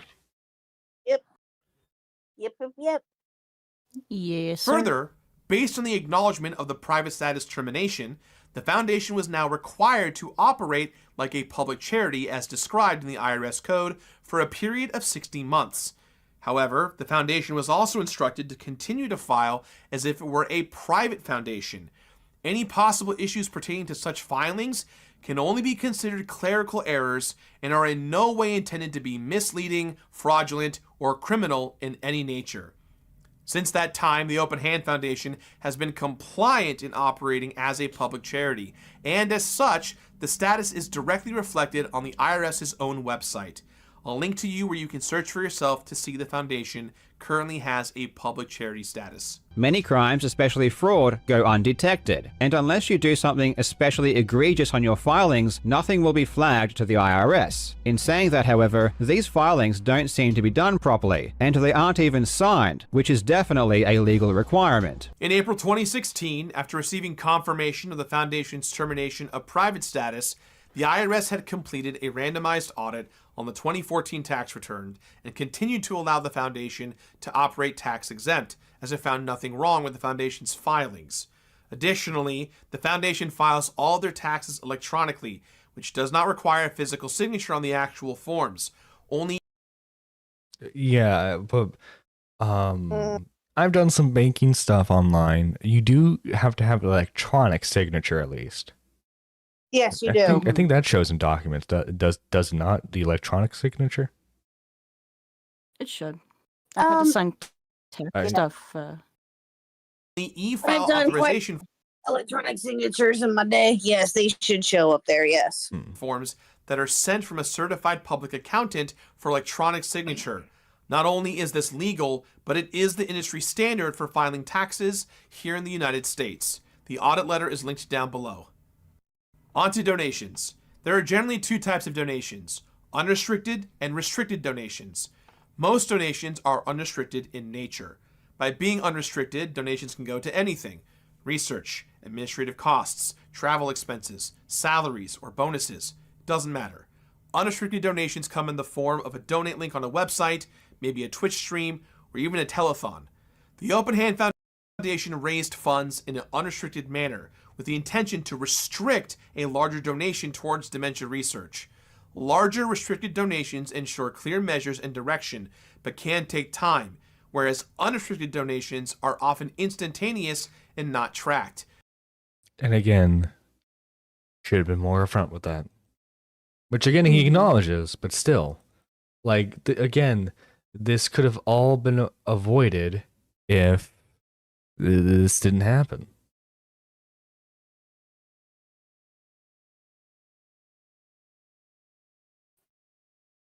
This is one of the big reasons as to why the donation took so long.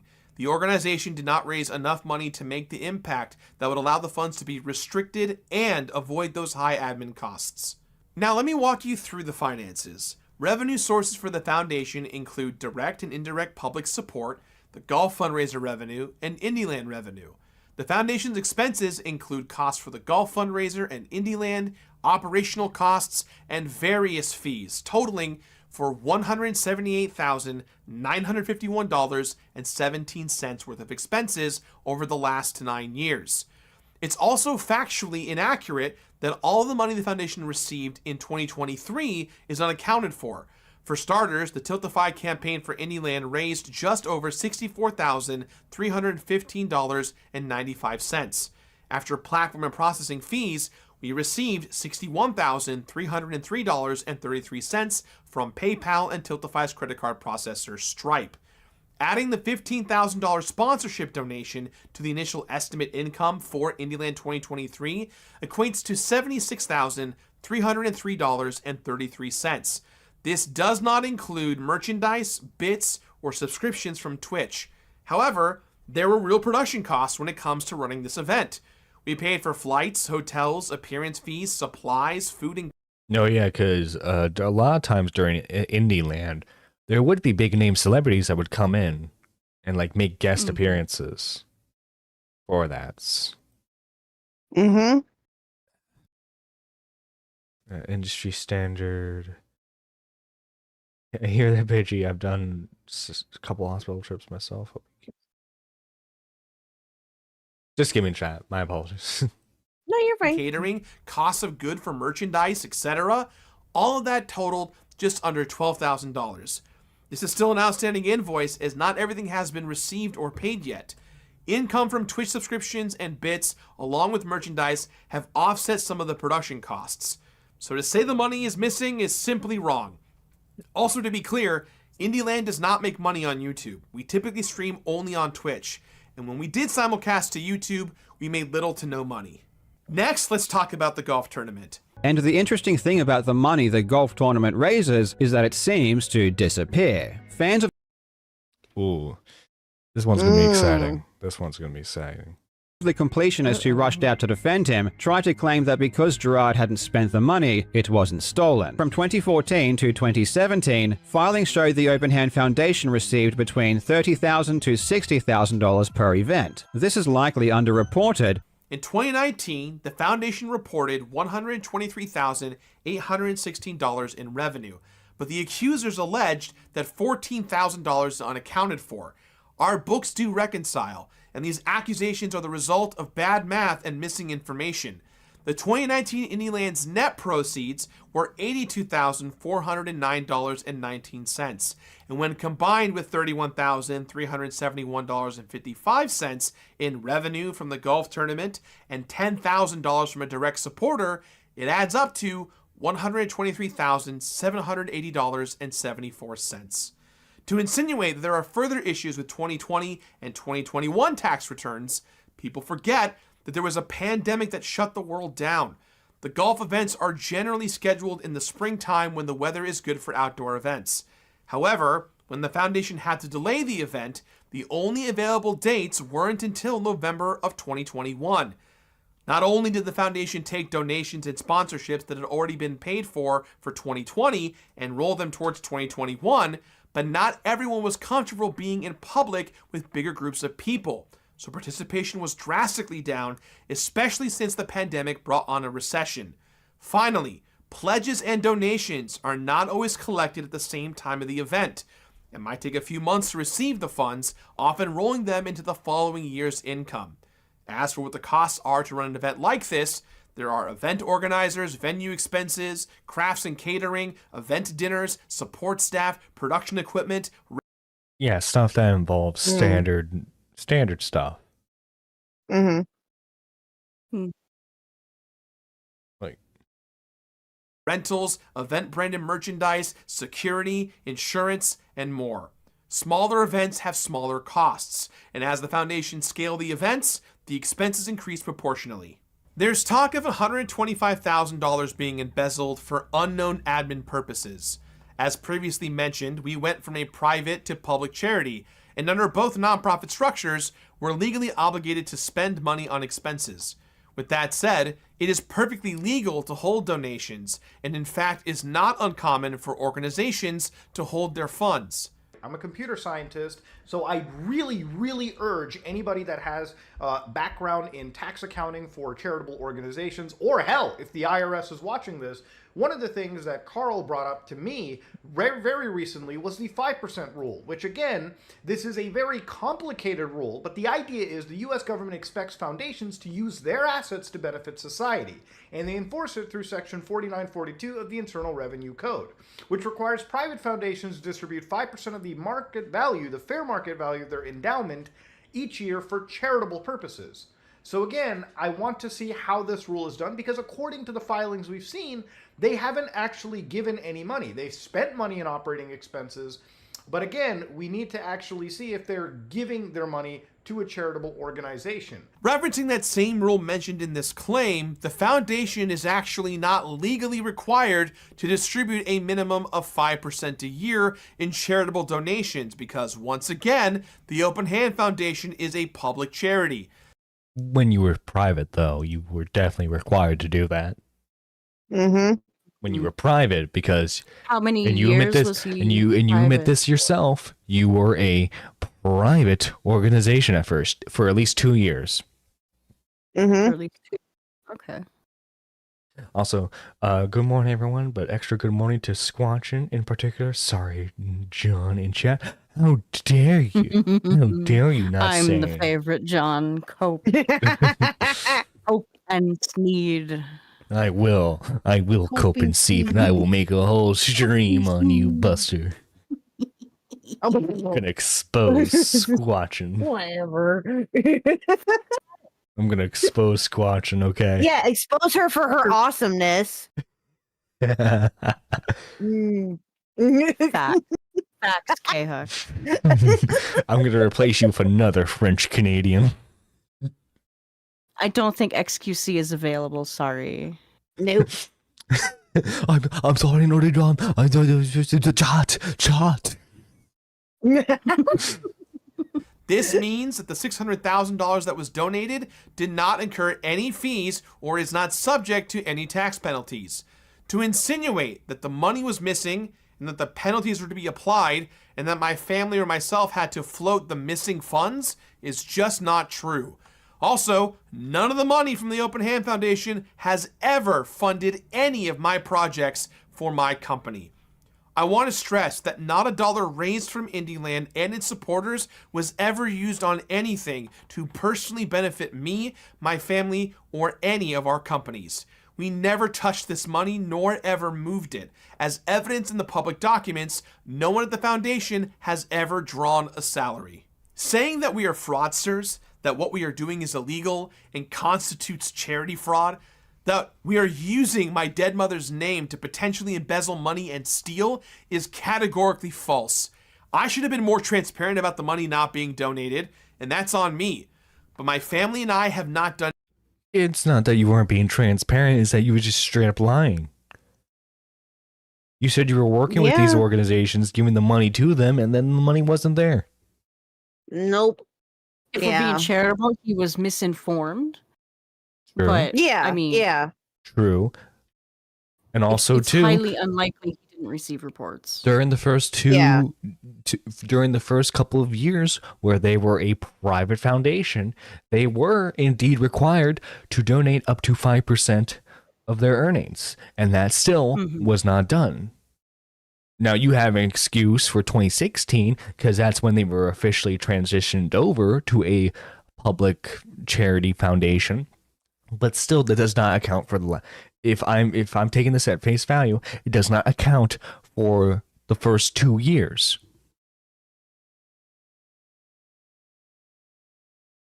Done anything illegal, So he could not before probably then, be and audited not on since. that alone. Mm-hmm. And as Get mentioned dinged for previously, it. we have correspondence from the IRS to prove that. Furthermore, my But again, I'm not a legal or a financial expert. I'm just looking at this video on face value, and if he is himself admitting that the first couple of years of their charity existing, it was indeed a private foundation, they need to follow the rules of being a private foundation. Agreed.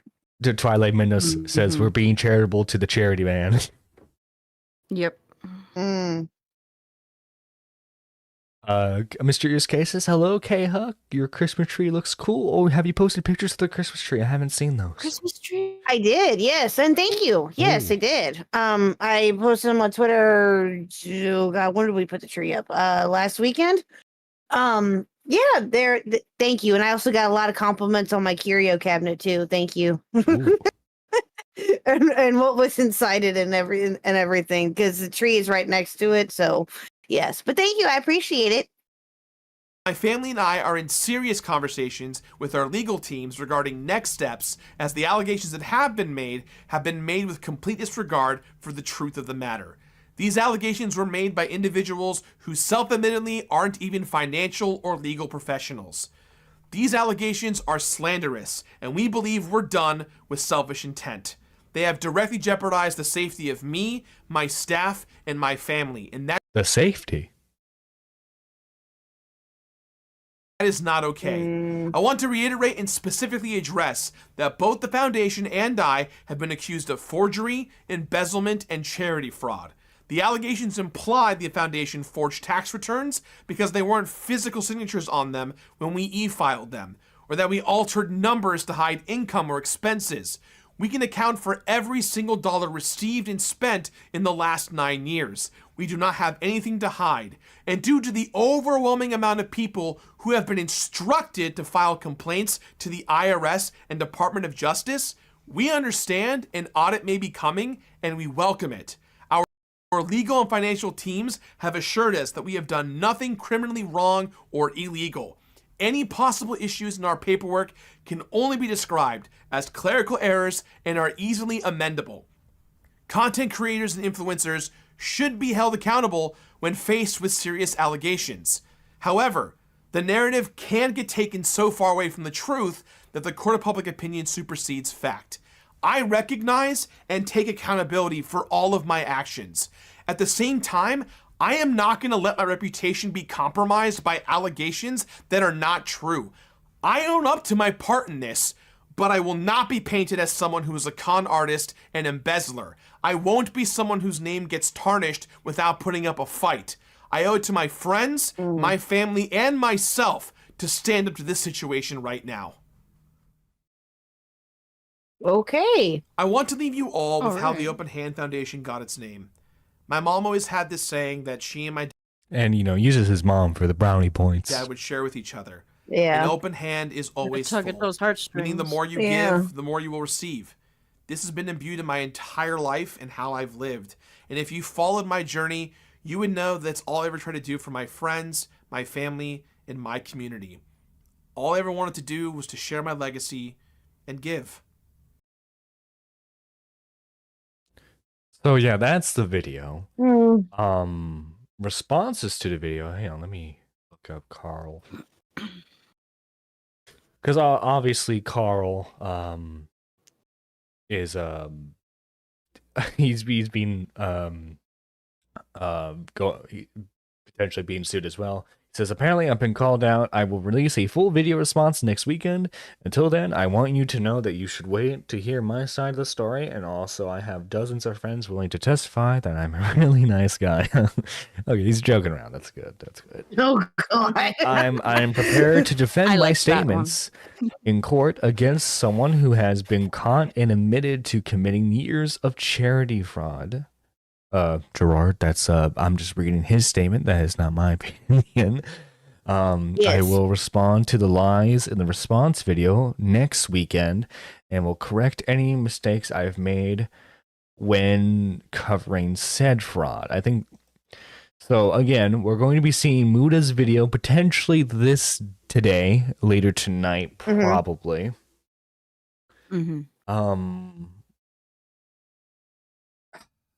This is again, This is crazy. Yeah, so if I obviously Muda is not listening to this. I doubt his wife is listening to this. All I would say is like, If so, hey guys. hey Dojangles. I obviously what I would say is you gotta be very careful proceeding forward, right? Because Yes, yeah. Yeah, and it's this whole thing is just crazy, but we'll just have to see what Carl and Muda come out with today, or when Carl releases his stuff, or yeah, we'll just have to see what happens. We'll definitely have to follow up with it. Yeah, let's read some of the backlashes for this. One of the weirdest defense tons of fans and friends of Gerard keep saying is he may have done things, but if you actually knew him, you'd know he's a nice guy and extremely genuine. Lied for 10 years, donates money after called out, implies he will sue the ones that got him to donate. At least he's nice, though. Right? Yeah. True. But yeah, no, that would be my question to him. If I was in a room with Gerard right now, I would ask him why did it take till you got called out? Yeah, exactly. Yeah, that's the biggest question. Yes, absolutely. Gilly the Kid, who is another Normal Boots creator, friend of Gerard, has been one of the most outspoken people in defending him. He says the hardest part of this whole thing is watching people rip apart the character of someone who I'm close to for the past decade, knowing full well he's very genuine as he appears. He doesn't play a character online.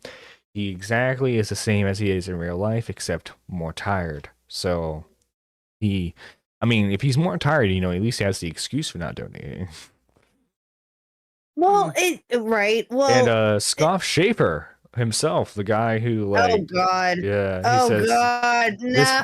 This video was a nothing burger. Felt like it carefully crafted by a PR team, which it probably was.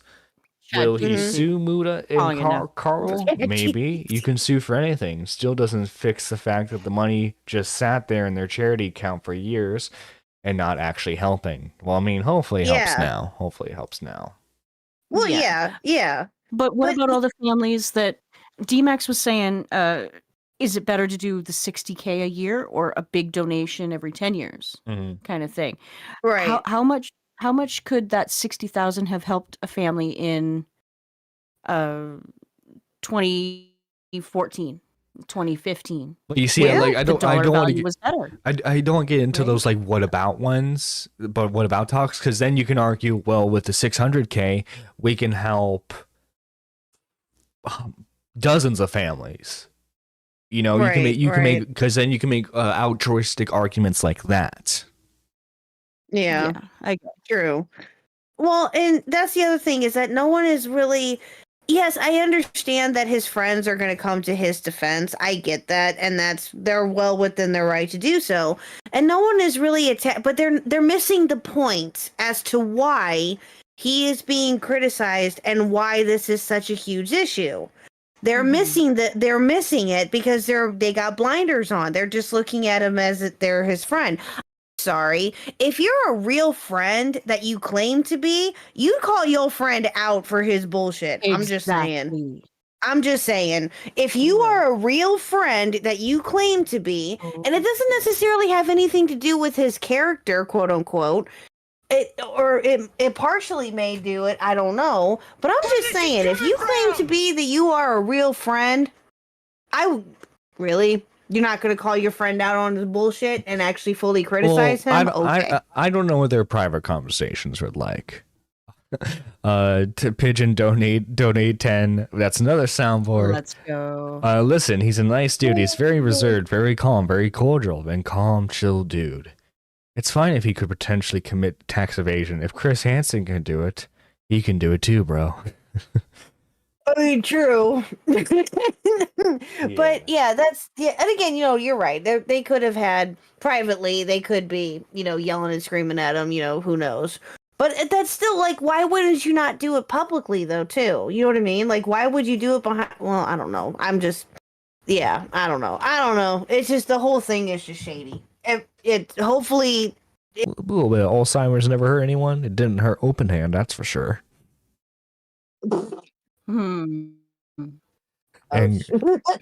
guys, okay, so we watched his response video to this, right?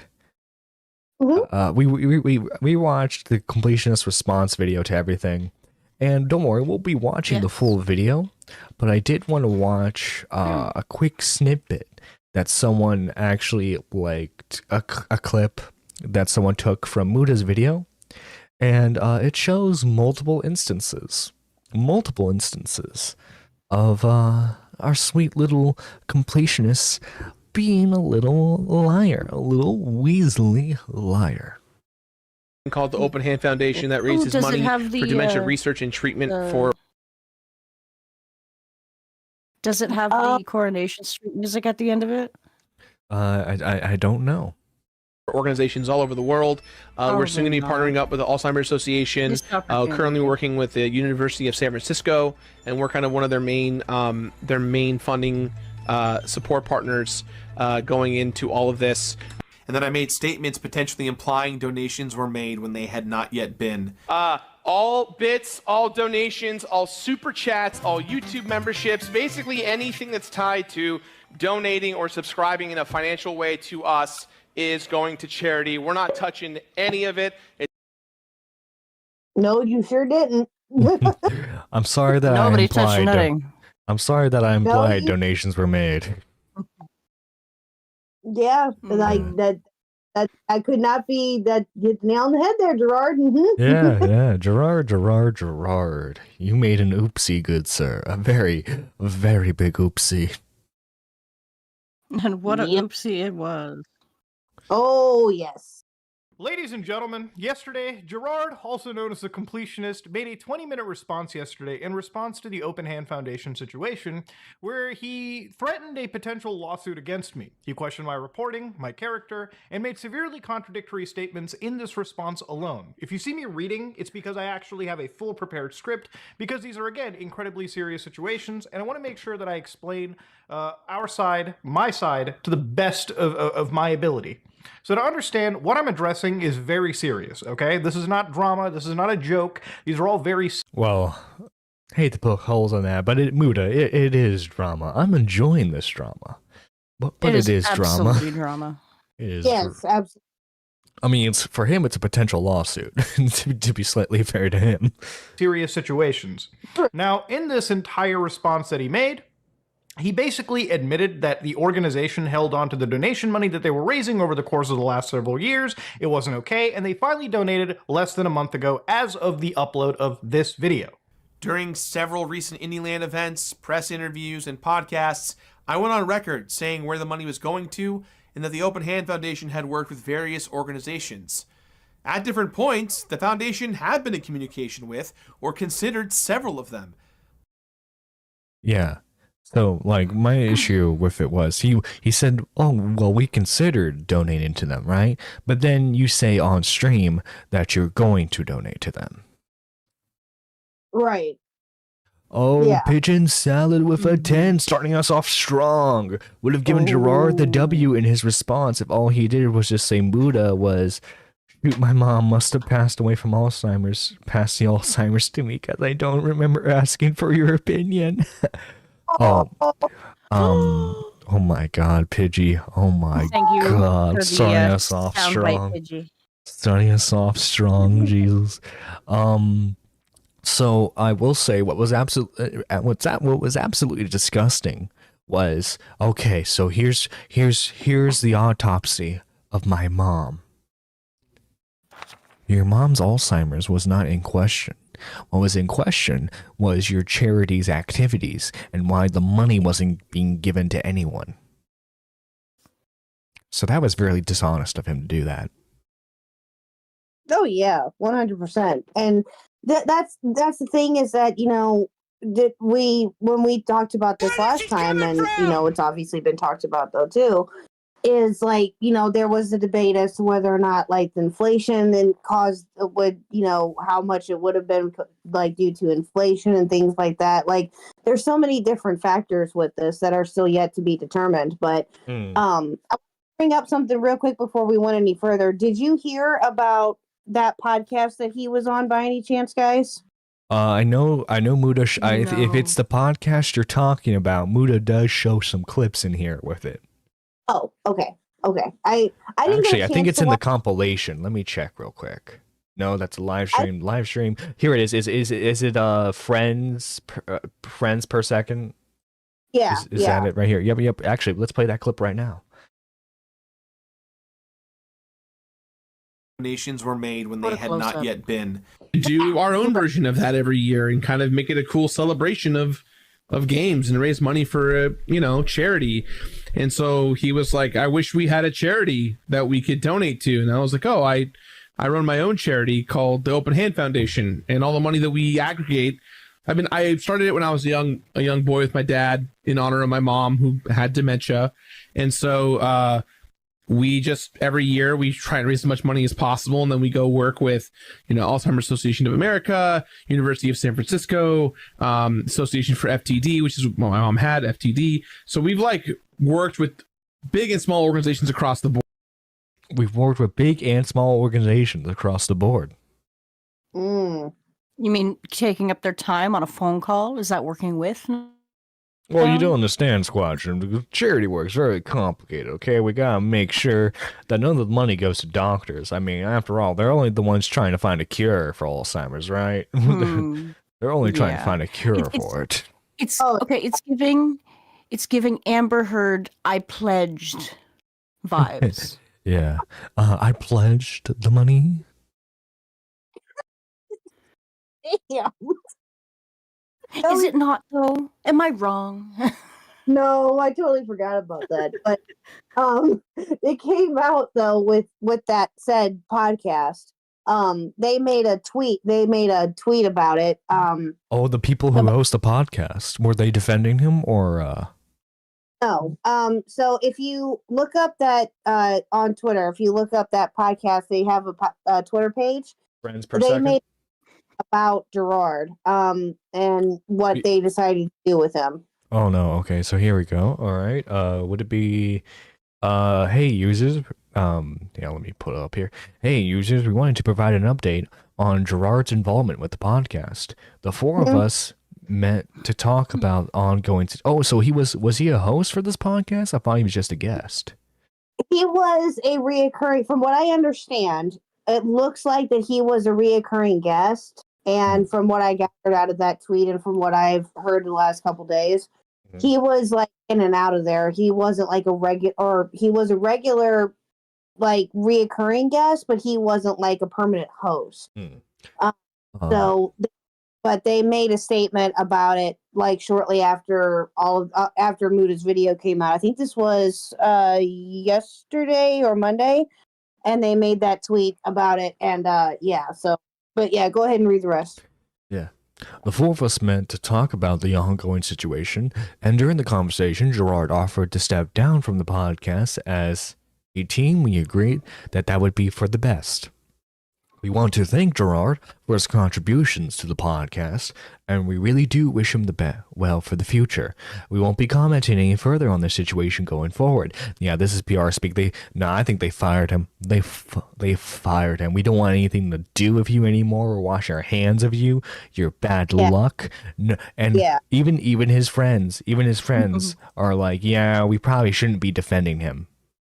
Because let me look at, because hang on, I got some screenshots here of Gilly the Kid running his mouth, and then he privated, and he's like, yeah guys, I'm sorry. Because like he was complaining about how people were like, guys, how come you're being so negative towards me? All I did was defend a guy who wasn't donating to charity. But Review Tech USA came out with a tweet. I think this was yesterday. He said, "Fun fact: my at the FPS podcast comment was aimed at the fact that he was saying that essentially that it was a lie, that they were trying to do a PR stunt.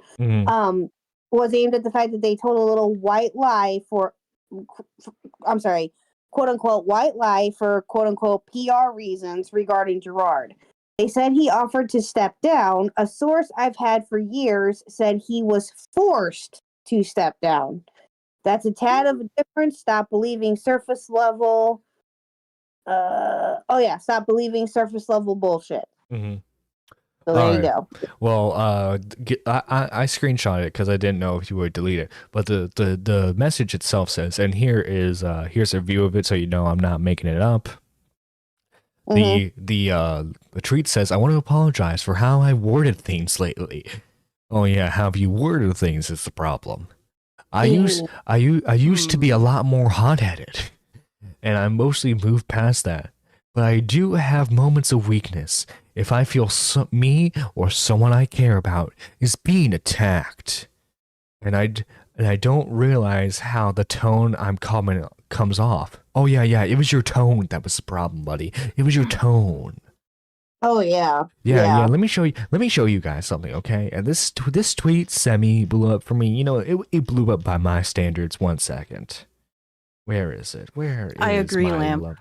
lovely tweet? Okay. Lamp is spitting fire in chat. Ooh, I will. Dude. Okay. Yeah. So why can't I find my own tweet? You tweet too much. That's why you can't find your own tweet. You know what, Squatchin. You know what? Okay, you're trying to question me. You're trying to question me right now. I keep you humble, John. Pigeon salad with a 5 Saint Gerard. Listen, I did give them the money. They just don't remember that I gave them the money. Might as well call them the Goldfish Foundation. Oh my god. Where is she coming from? Oh my god, pigeon salad, no. Pigeon salad, no. You're gonna get this channel in trouble, pigeon salad. I hope you know that. The money better be worth it, too. That's all I'm saying. The money better be worth it. You better make it worth my while, buddy. Page ducats are always worth it. Here we go. So this is a tweet from another Botsay Pop. I think he's another game reviewer type. His tweet Bonsai Pop. Yeah, and Gilly the Kid retweeted this. This is the only good Q in this thread. Believe it or not, Gerard's been harassed and threatened since his career has started simply because of his race. Then you add the normal harassment a YouTuber gets, then the harassment big YouTubers get, now this. Oh yeah, the only reason why people are calling out Gerard now is because because of his race. Ignore the fact that Mudahar, the main person involved is an Indian Muslim. Ignore that, everyone. Just ignore that simple fact. No, it's because we're all racist. Muda doesn't know what racism is. Not at all. Muda's the biggest racist on this platform.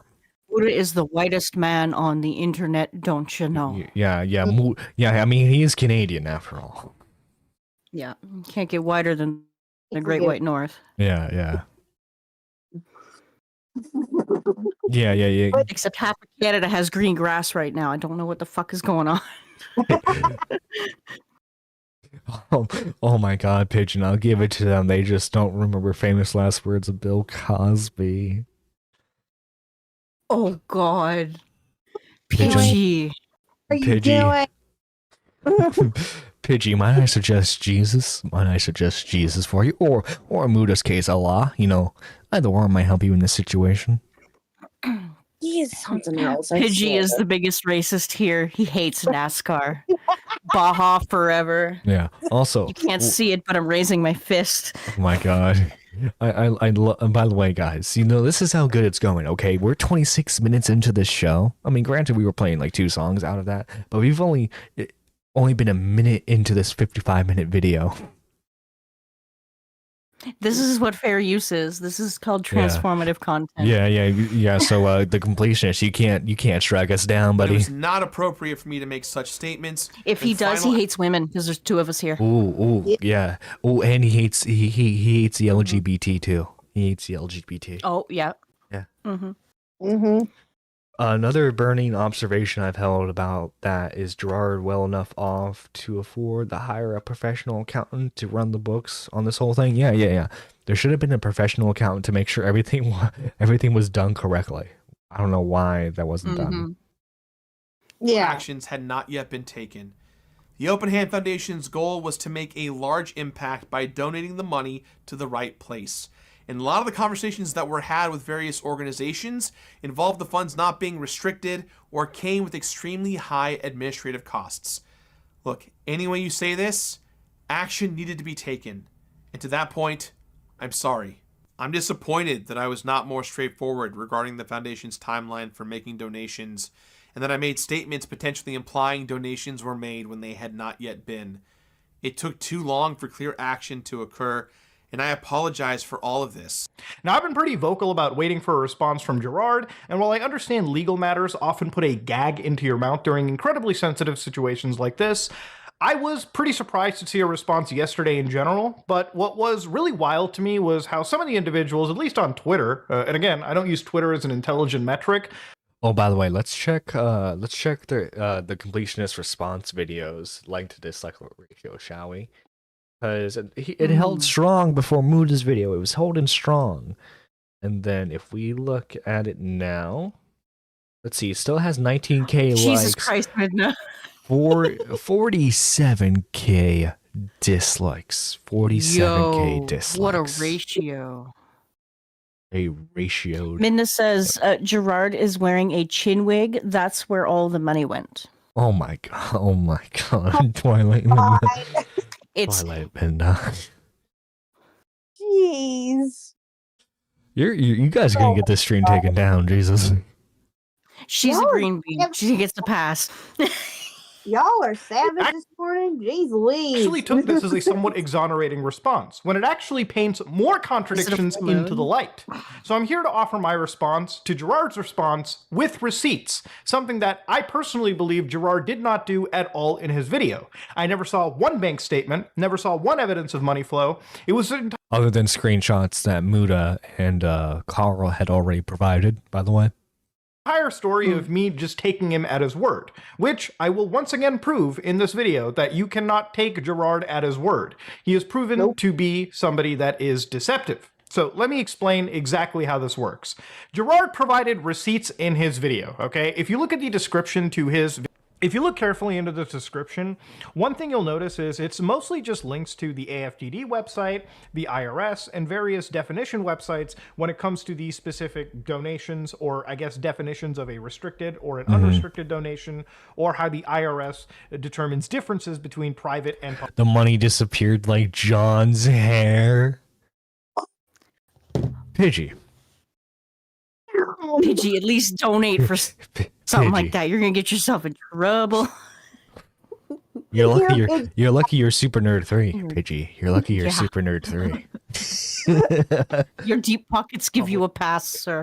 I can hear laughing his ass off right now. Pidgey! Yeah.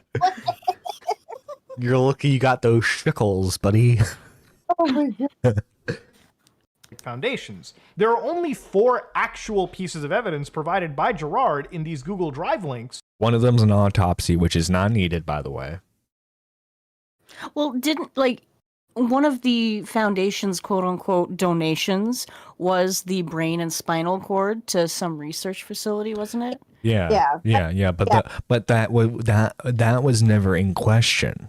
What was in question was the money aspect of donations. Yeah. No one was accusing his mother of not having Alzheimer's and starting the charity under false pretenses. Was there any documentation proving that the stuff was donated? Like the yes, brain and spinal cord? That's what he provides. But again, that's not what was in question. Do you get what I'm saying? It seems like he provided the autopsy, and especially the message at the end of his video to try and tug at people's heartstrings. Like, guys, come on. Yeah, it was this was started because of my mother. I wouldn't lie. Yeah. Twilight Minnow says he doesn't even have a mom. Oh my god. That are a autopsy report regarding his late mother, which honestly had no reason to come out. You've got a OHF termination of private status letter. You've got one letter that I guess, at least to me, looks like a continuance or something, which we'll get into, and an OHF audit letter by the IRS. So we're going to look into each 4 of these pieces of evidence and see just how much new information and clarification and transparency that they really provide. Let's go. So I opened up this letter over here and I read this very carefully, okay? So this is from the Internal Revenue Service, where basically they have a dear applicant. The applicant is Open Hand Foundation. We've received your notification of intent to terminate your private foundation under the IRC Section 507B1B during the 60-month period listed at the top of the letter. That 60-month period is starting from January 1st, 2016, and it ends December 31st, 2020. Wow, so there was a little while there while they were a private foundation. Mm-hmm. And again, what did Muda bring up that private foundations need to do? They need to at least they need to donate 5% of the money they have gotten, correct? Yeah. I think so, yeah. Yep. Mhm. And what did they not do for those years that they were operating as a private foundation? Not giving the money. Jeez. So again, in this situation, we're going to read all of it because this video will be long, but I'm going to fill it with as many receipts and contradictions as I reasonably can. This letter could help resolve questions on your foundation status. Please keep it for your records. I wish we saw this letter more than 24 hours ago. I wish this letter was posted on the Open Hand Foundation's website, a website that still does not have the AFTD, a website they gave $600,000 to over a week ago, listed in their beneficiaries. This is a website that should have had this information plastered. If your golf event can have your tax ID letter easily accessible, this information should have been posted for me and anybody researching this to logically assess. Then I wouldn't even have to question your private and public charity. In his response video, he really touched upon that point when it wasn't really even that massive of a point. All right, I noticed that they probably should be filing a 990 form, a 990 EZ, because they are a public charity, right? That is what they want to go as. Why would they continue to file a form, the 990 PF, if they're no longer a exempt private foundation? Oh no, what's he saying? Does You the can read it. does defendant have any proof to have any evidence to prove their donation? As a matter of fact, we like to call the mother to the stand. Objection, she has the spine. Objection, she has no spine. She'll just agree. Oh my god, Pidgey. Pidgey, I just hope you know that people are going to look at this and go, that Nerdy John, he's an awful person. He's an awful, Look at the community he has cultivated. Yeah, yeah. Which, to be fair, they are not wrong. But you know, the narcissist in me wants to at least appear, like a good guy. Pidgey. Remember the motto for 2024, okay? We're winning every Spurgy award, including the Doug one, okay? We're gonna somehow manage to win every single award, including Best Women, okay?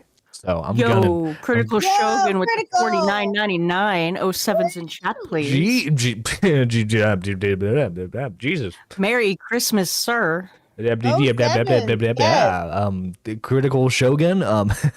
Thank you, man. That was not drop the stick for a second. That was not necessary. Just thank you, man. Sincerely. Thank you so much. Jesus. Anyway, we're winning every Spurgy, okay, and somehow winning a Doug award, okay. We're doing it. I will take the Doug Award.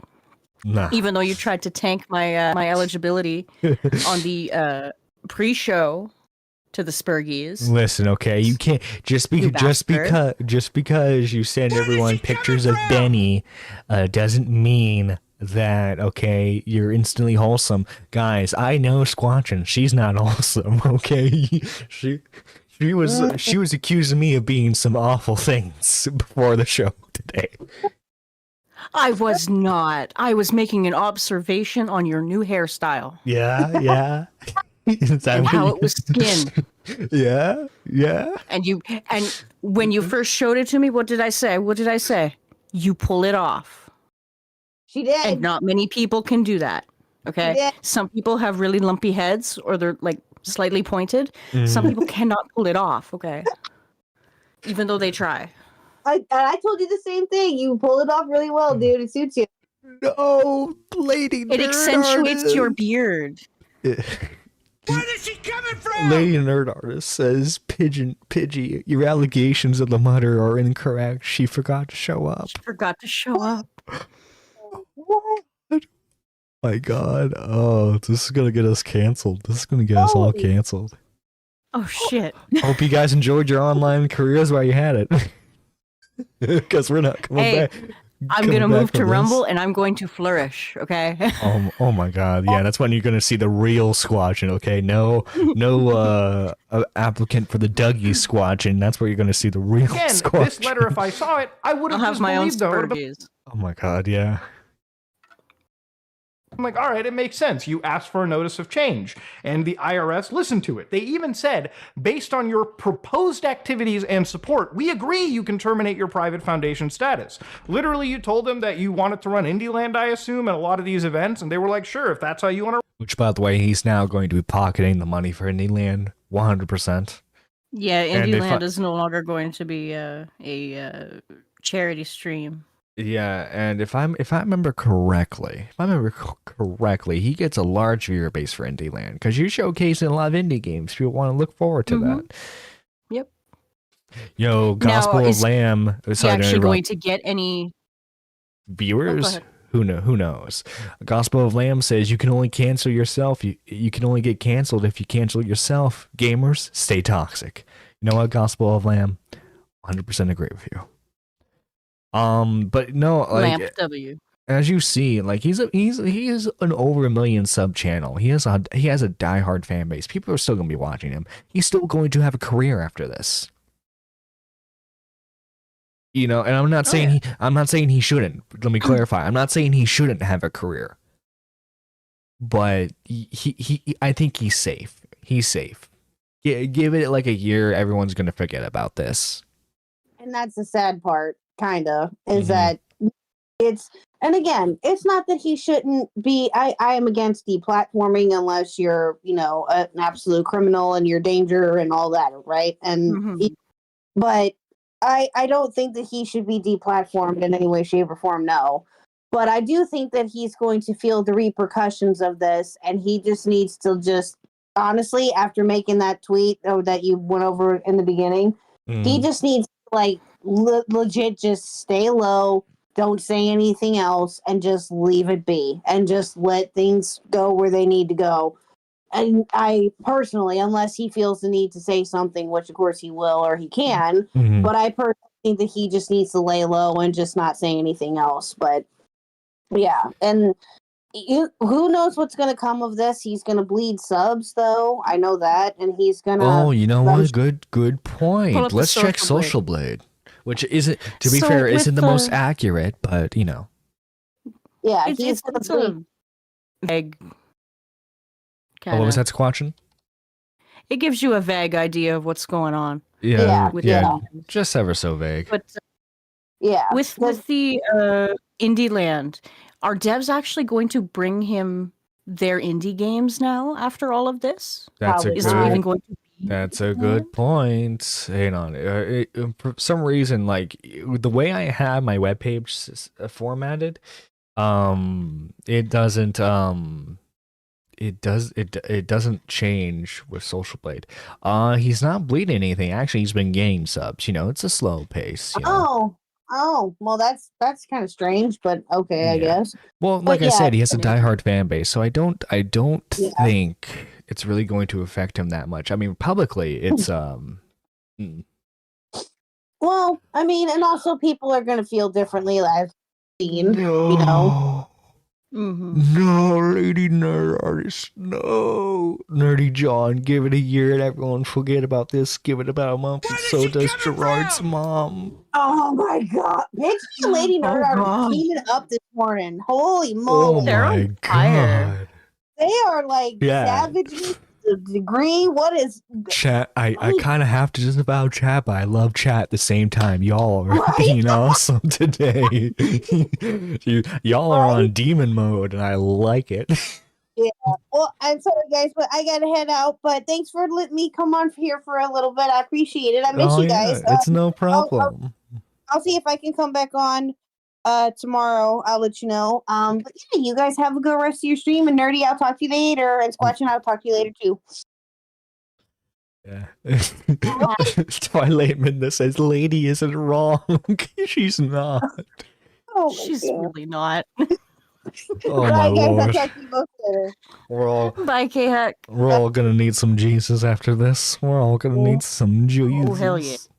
Jesus. Bye.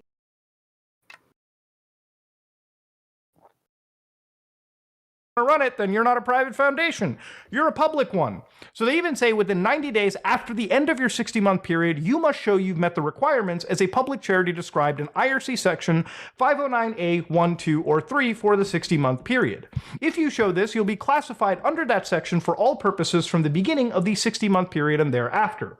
Gerard refers to the last section of this video, this letter, where he writes, "You're required to file Form 990-PF, Return of Private Foundation, or Section 4947A1 Trust, treated as private foundation until you complete your 60-month termination and are classified as a public charity." In March of 2016, the IRS acknowledged the receipt for termination of private status and indicated to the Open Hand Foundation the necessary requirements the foundation must follow in order to comply with the IRS code. A copy of those notices are also down below with supporting IRS documentation. Further, based on the acknowledgement of the... But again, remember, the charity was started in 2014. So there was a 2-year gap where they did not apply to be a public foundation. They were a private foundation. And were thus, at least to my knowledge of everything going on, were more than likely required to give the 5%. And they didn't. Yeah, that's what I'm understanding too. Oh my god, Iron Duck says, "I'm out of ammo from all the shots fired." Oh shit. Lady Nerdiest says, "I have no F's to give, no attention to pay, today is violence." Oh my god. Oh, Chad, I love you today. The private status termination, the foundation was now required to operate like a public charity as described in the IRS code for a period of 60 months. However, the foundation was also instructed to continue to file as if it were a private foundation. Any possible issues pertaining to such filings can only be considered clerical errors and are in no way intended to be misleading, fraudulent, or criminal in any nature. Now, to understand, this actually adds even more questions to the situation. If your period ended December 31st, 2020, when you looked at the years 2021 and again 2022, according to their public filings here, right, that we have, what is seen over here is that this is still a P990PF. So they still filed as a private. Oh. And is that another clerical error? That's a lot. Like who's the accountant for this? Because it seems like your accountant's not doing a good job. I'm not an expert when it comes to accounting, but it seems like if you're filing the wrong form repeatedly for a few years, maybe it's time to get a new accountant. Yeah. Or some extra help with it. Mm-hmm. Because some would say that you need an open hand. Yeah. 990PF form, which again, according to the Internal Revenue Service, when you look at the annual filings and forms, I wish you put this link into your actual YouTube description. This would be important, Gerard. I feel like most people should be reading this.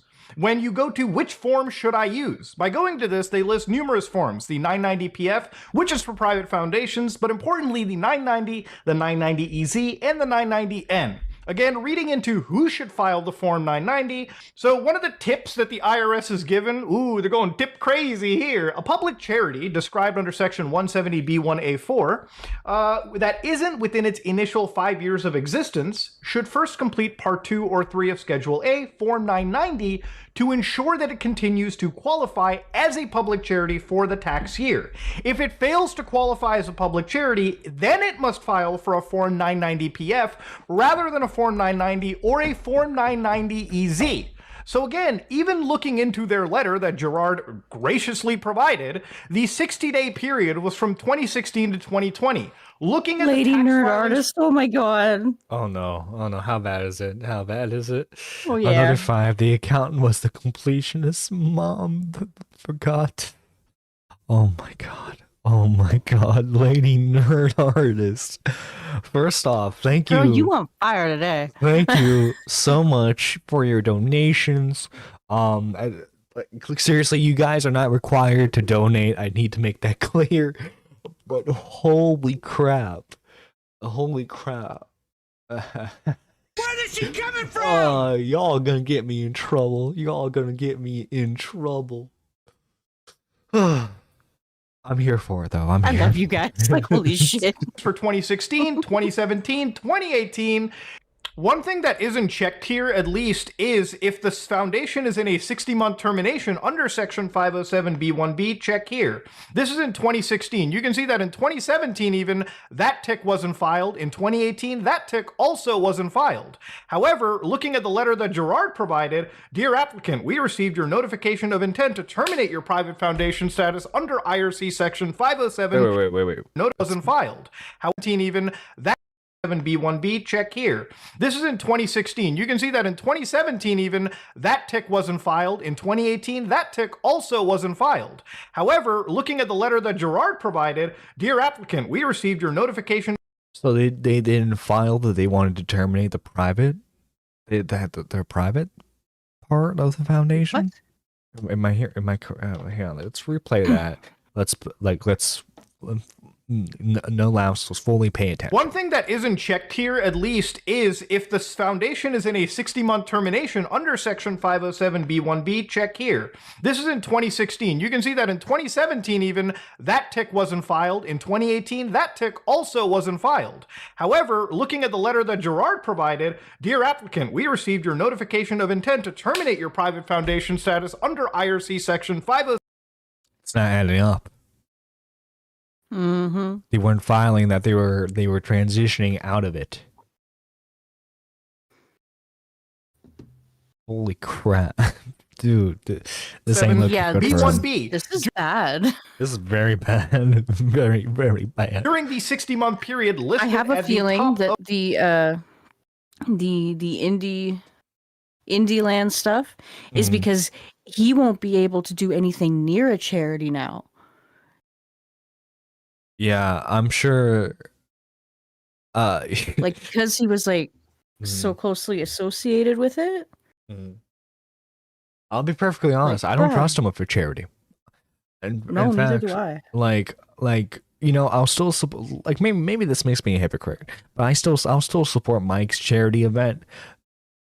You know, but that's done through YouTube. Yeah. YouTube takes care of all the donations and the submitting to the places, and it's all above board. Yeah. I was just about to say, yeah, we need, like, unless they do that fundraiser feature, you should strongly consider just directly donating the charities and don't give the money to YouTubers to then give to charities. Like Creator Clash, even they didn't donate a dime to charities, not a single dime. Make enough to donate. Exactly. That's another blatant case of mismanagement. But they can. But remember, iDubbbz and Anisha have enough money to travel to Australia and get her expensive back tattoos done. Of this letter. So even within that 60-month termination period under Section 507B1B, this box wasn't ticked. So why wasn't this done again? And why wasn't in 2021 and... Oh no, Pidgey. Oh god. Yeah. The jokes write themselves. Unlike Gerard. And Gerard's mom can hear them weekly. The woman's dead, guys. The woman's dead. Oh, let her rest. Jesus, let her rest. Hey, I'm grieving too, damn it. True. In 2022, these forms weren't filed under a standard 990 or a 990 EZ. Unless, of course, they went back to this private foundation designation and they're filing under this. Again, Gerard mentions something known as clerical errors, like, hey, there's nothing malicious about anything. These are just clerical errors. I want to remind you that this whole investigation was built upon looking at these various clerical errors. And again, the IRS, when I asked them to investigate or audit, it's not because of any malfeasance that I'm immediately, like, out of my investigation. It's me looking at these filings and asking even the IRS how they managed to let this go unchecked for so long. Now, ladies and gentlemen, in this entire situation, one thing I want to acknowledge now is the audit. Now, the audit was never the smoking gun during this video, and you might be like, whoa, what are you talking about, Muda? An audit literally exists to prove if you've got money sitting in an account.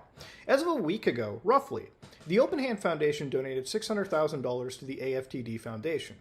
Now remember, if you look through the entire original investigations, even if you look into the very recent pieces where we looked into their golf revenues, Twitch revenues, Indieland revenues, the question that I was raising to the table is that, honestly, I just need to see if the revenues all match up.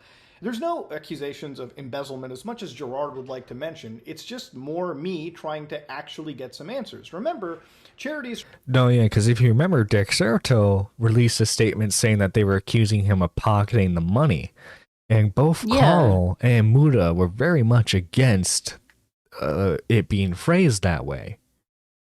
Yeah, because that's not what they were doing. Yeah, and remember this whole narrative of well, we just wanted to wait for like one big donation. It was not something that they were saying repeatedly during any Indieland live stream or anything associated with the charity. It was always, we're working with this group or working with that group on how to donate with them and all that stuff, right? Oh, Lady Nerd Artist, my God. Oh, she did, but she did, but she thinks she forgot about. Oh my God. She's dead, but I think she's forgotten that. Oh my God. If you're a zombie, do you forget? Jesus. Oh, this is this is not making it to YouTube's recommended page. Open books, and they're supposed to itemize everything imaginable. The moment when you have buckets just listed as expenses and whatnot, the reason why an audit is asked for is just to make sure that that information is above board and it's all there. We believe we're done with selfish intent. They have direct. Oh, this is actually I'm glad we got to this part of the video because this is an actual accountant reacting to Gerard's video. Accountant Tube has entered the chat. Yeah, and the channel's called Certified Gaming Accountant. Ooh. Yeah. Directly jeopardize the safety of me, my staff, and my family, and that is not okay. I want to reiterate and specifically address that both the foundation and I have been accused of forgery, embezzlement, and charity fraud. The allegations imply the foundation forged tax returns because they weren't physical signatures on them when we e-filed them, or that we altered numbers to hide income or expenses. That holds weight, though. That part. The underreporting part is there, like, the math didn't math. That was proven. The math did not math for the prior years. I'm not talking about the this math year. was This not year is- mathing, chat. Yeah. And by the way, like Gerard's whole criticism is, well, Muda and Carl aren't actual accountants. But That guy is. This guy is an accountant, as far as we know. Yeah. Isn't finished. The return isn't filed yet for 23 because 23 is not over. We're talking about prior years. The math for prior years doesn't math based on reasonable assumptions made by calculating the price per admission for the golf tournament with related, like they showed the banner and it was like the diamond level supporters or whatever, which we know cost X amount of dollars. Yeah, and they had stuff like Monster, Coca-Cola. By the way, Maggot Edits, Pepsi. You've missed a show. Oh my God, people have been savage today. Ma'am, you have to go back and clip all of the snark because it's good.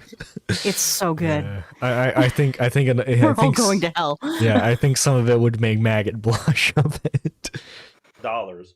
There were this many of them, and like a fourth grader could have done the math and realized there's money missing. So yes, you haven't proven anything about the years where it can be proven with I mean really, really solid. It's still, I say proven. Oh no, Very Maggott's got the reasonable eyes. She's Yeah, intrigued. she's like, ooh, content. And after they've donated $600,000, I am more inclined to believe that they could pass any audit from the DOJ or the IRS. But that doesn't exclude any of the charity fraud allegations whatsoever. And what I mean by that is the misleading Which was the main point, yeah. statements that Gerard made throughout the course of Indieland and on various podcasts. He briefly touches upon it during this entire response video. Oh no, is that Pidgey with another? Yep, Yeah, that's Pidgey-wified. That's why the zombie mom needs brains to help them remember things. Oh, Pidgey. Oh god, why do I keep reading them? Why do I keep reading them? Because Oh my that's what they God. pay for. Oh my god, you Squanchin, I think we're gonna have to do like best like super chat message at the end of this stream. Oh yeah. Mm-hmm. Luckily YouTube has that like yes, fan yes, funding. yes. So like we can actually comb through these That and makes be it like easy. oh my god. Coming from? Oh god, That's chat. gonna be Okay. perfect. Okay. And then we'll vote. We'll take votes on like who do you think had the best comments. There we go. And he uses careful words like potentially misleading or I'm sorry you guys felt I'm sorry you felt that way, Squadron. I'm sorry you felt that way. Facts don't care about your During fee-fees, several John. recent Indieland events, Well, I'm sorry you feel that. press interviews, and podcasts, I went on record saying where the money was going to and that the Open Hand Foundation had worked with various organizations.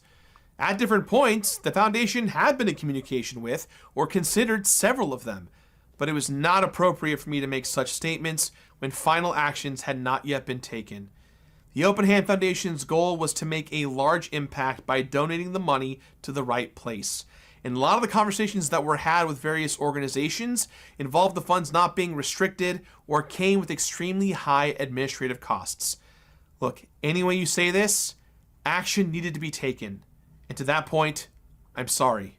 I'm We already disappointed. watched this part of the video. Well, money that we Skip aggregate. it. There we go. statement in this that I want to get into, but let's look at the other evidence that Gerard has posted in his description real quick. The other response that Gerard gives is this one link right under the OHF termination of private status. There's no description to what this is, but opening this piece of evidence, it's the IRS extend time to assess excise taxes, which again is all related to the Open Hand Foundation being the taxpayer of, I guess, whatever redacted area this is.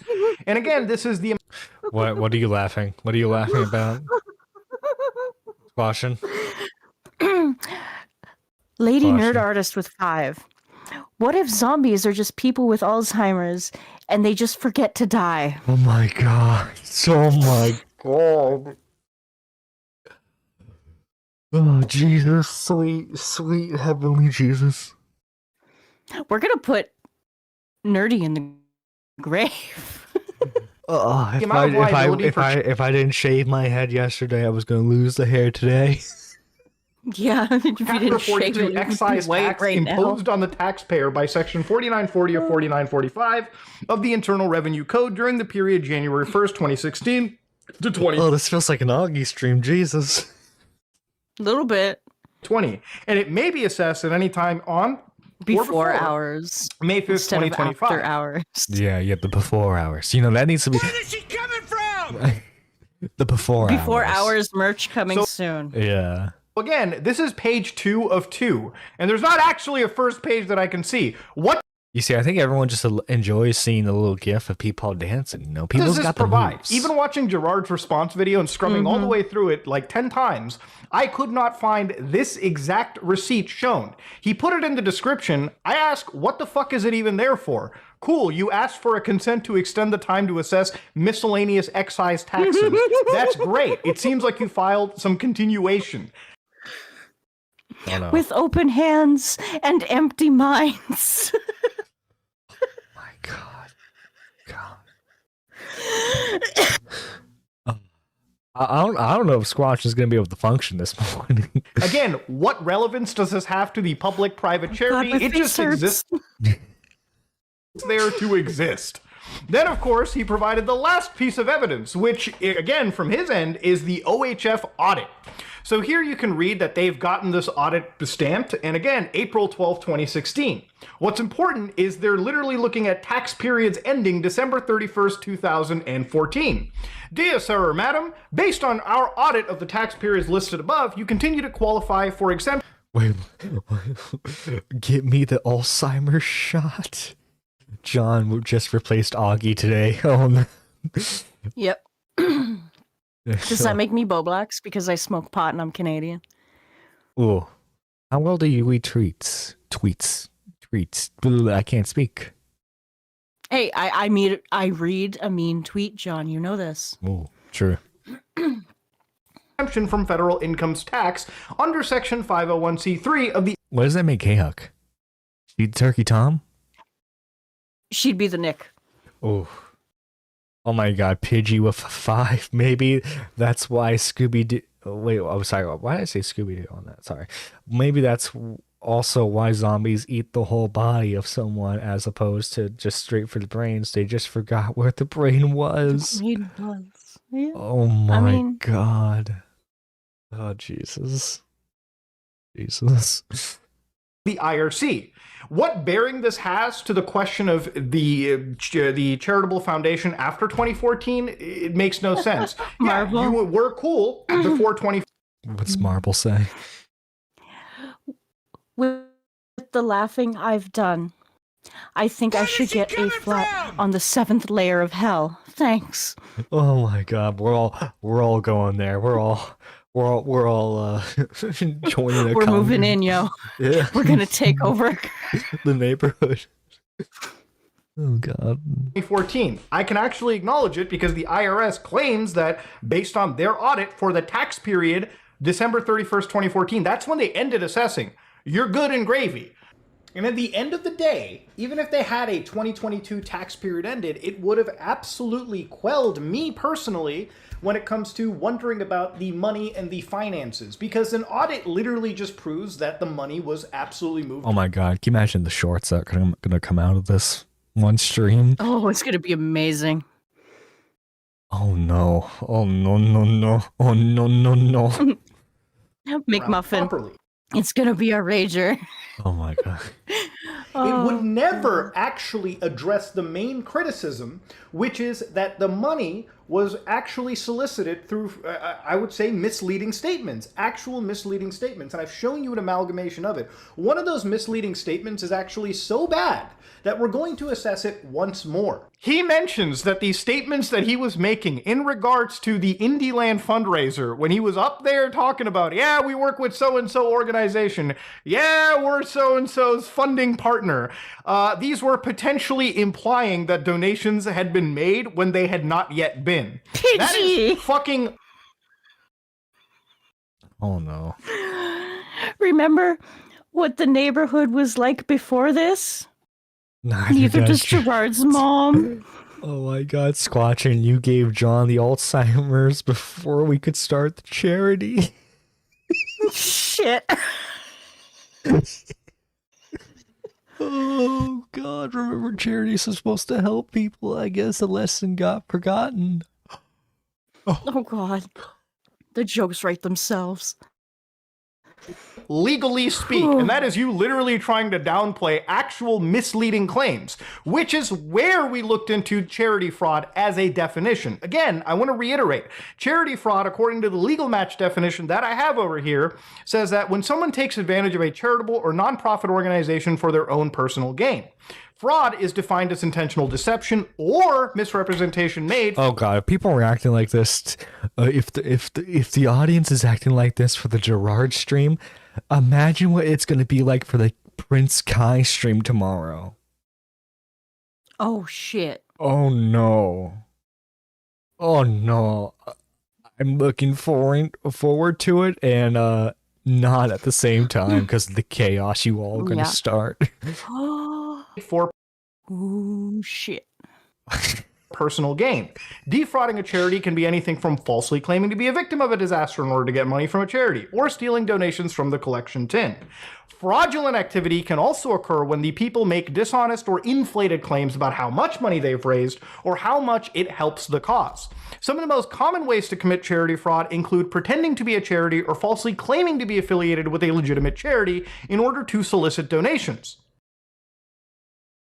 And tell me, Squadron, what would you say Gerard did in that instance? Squadron? I forget. Oh my God. you oh my. Some would say, Squatchin, that he was saying that he was working with other charities to help donate. Wouldn't you say, Squatchin? Jesus. Yes.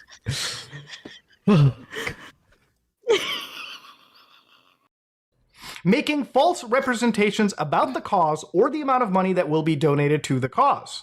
So again, if he was blatantly honest during Indieland about, yeah, we're not actually donating the money this fucking year to AFTD and a lot of these organizations, we're just kind of stockpiling this money up so we can make a big restricted donation later, there would be no fucking story, okay?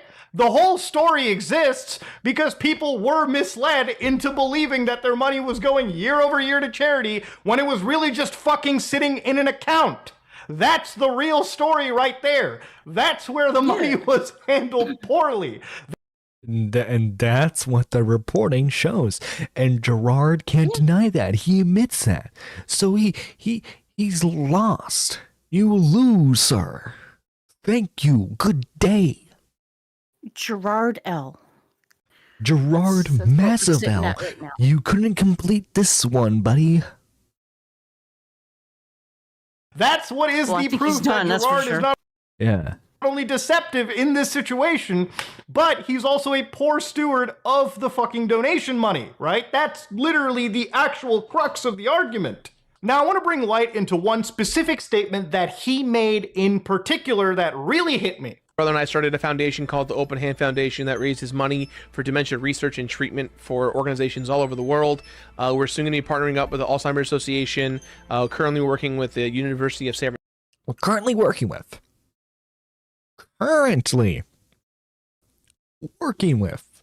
Now, Gerard, if you can't give them money, how are you working with them? How? Maybe he forgot.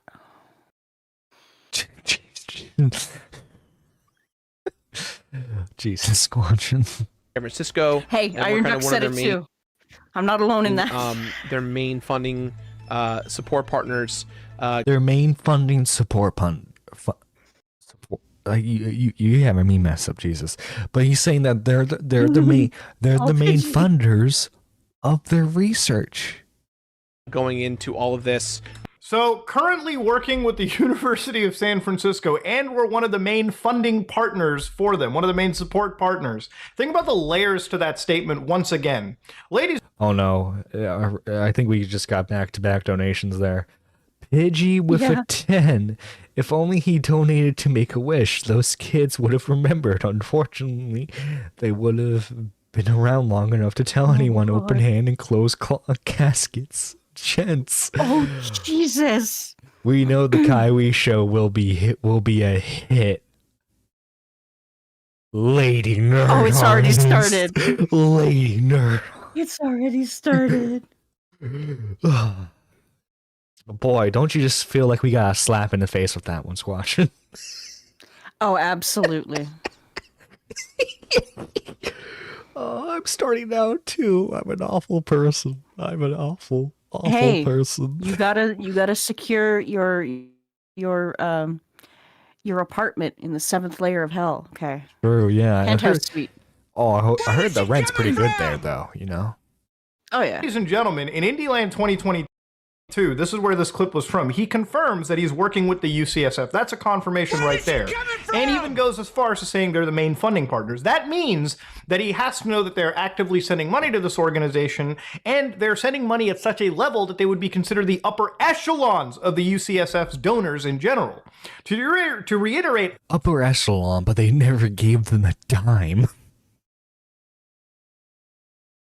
Again, per the initial correspondence, Jacques Khalil, who represented the Open Hand Foundation, writing to... Oh my god, Iron Duck says, lady, the Kai show is gonna be a banger. ...us, mentions the... A smashing hit, no. Oh god. Oh god. UCSF as a historical contribution. Hold on to your shirts. So again, while they're still evaluating charities that fit their utopian worldview, somebody is fucking lying in this situation, okay? And for Gerard to publicly state that in 2022... This is me being literally the most charitable I can to him. Because if we're going to believe the statement that he didn't know that the money wasn't being given to where he thought it was being given to till 2022. So that means what Gerard is implying there is his family members, whether it be his brother, his father, or someone else up on the board, was lying to him where the money was going.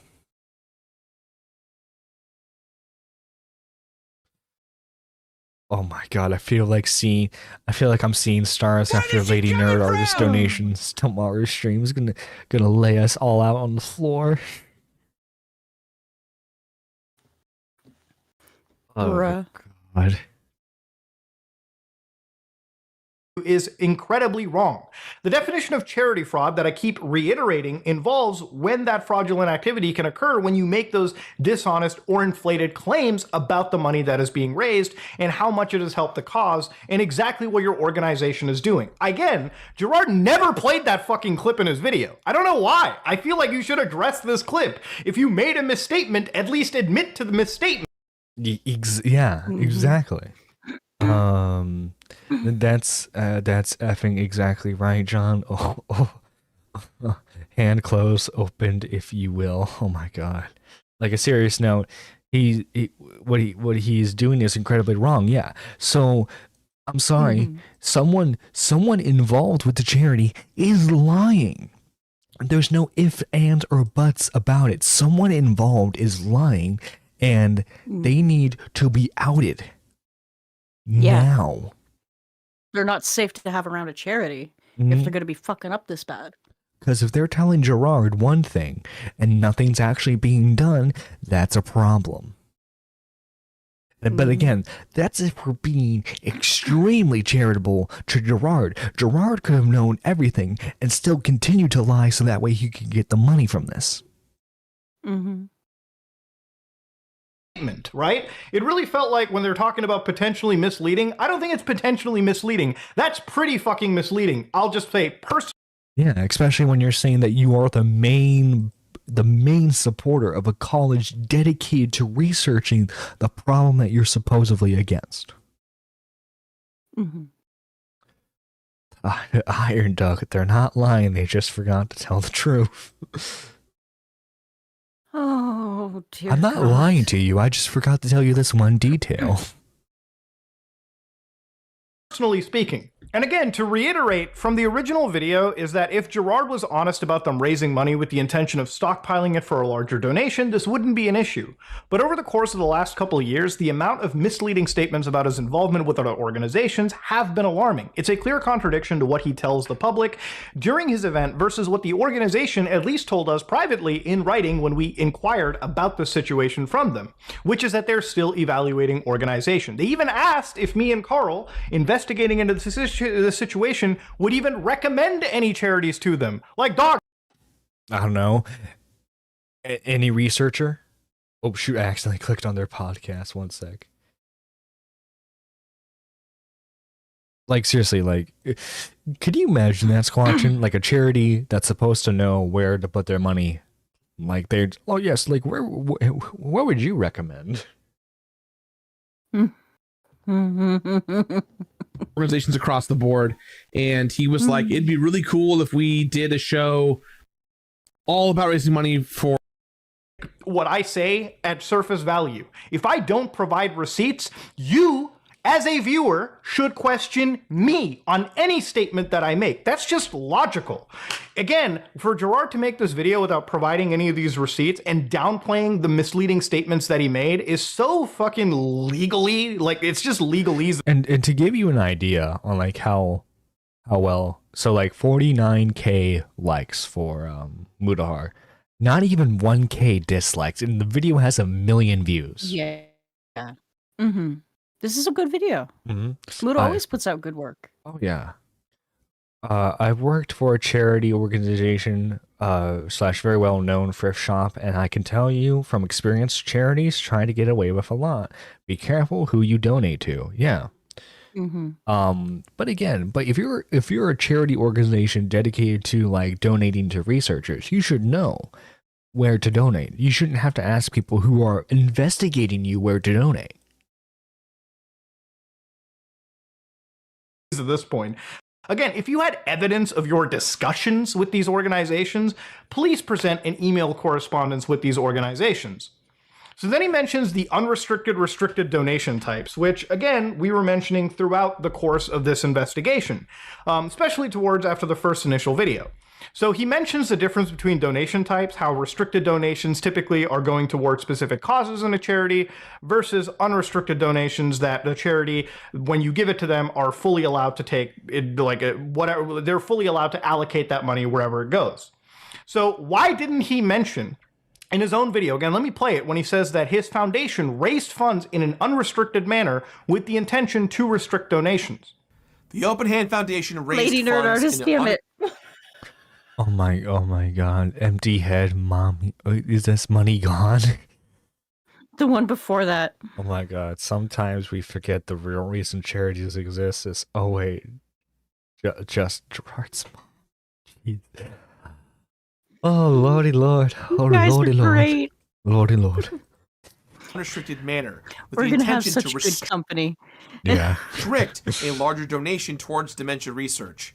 Larger restricted donations ensure clear measures and direction, but can take time. So again, why wasn't this mentioned in any public event? If you found out things were wrong in 2022, why didn't an indie...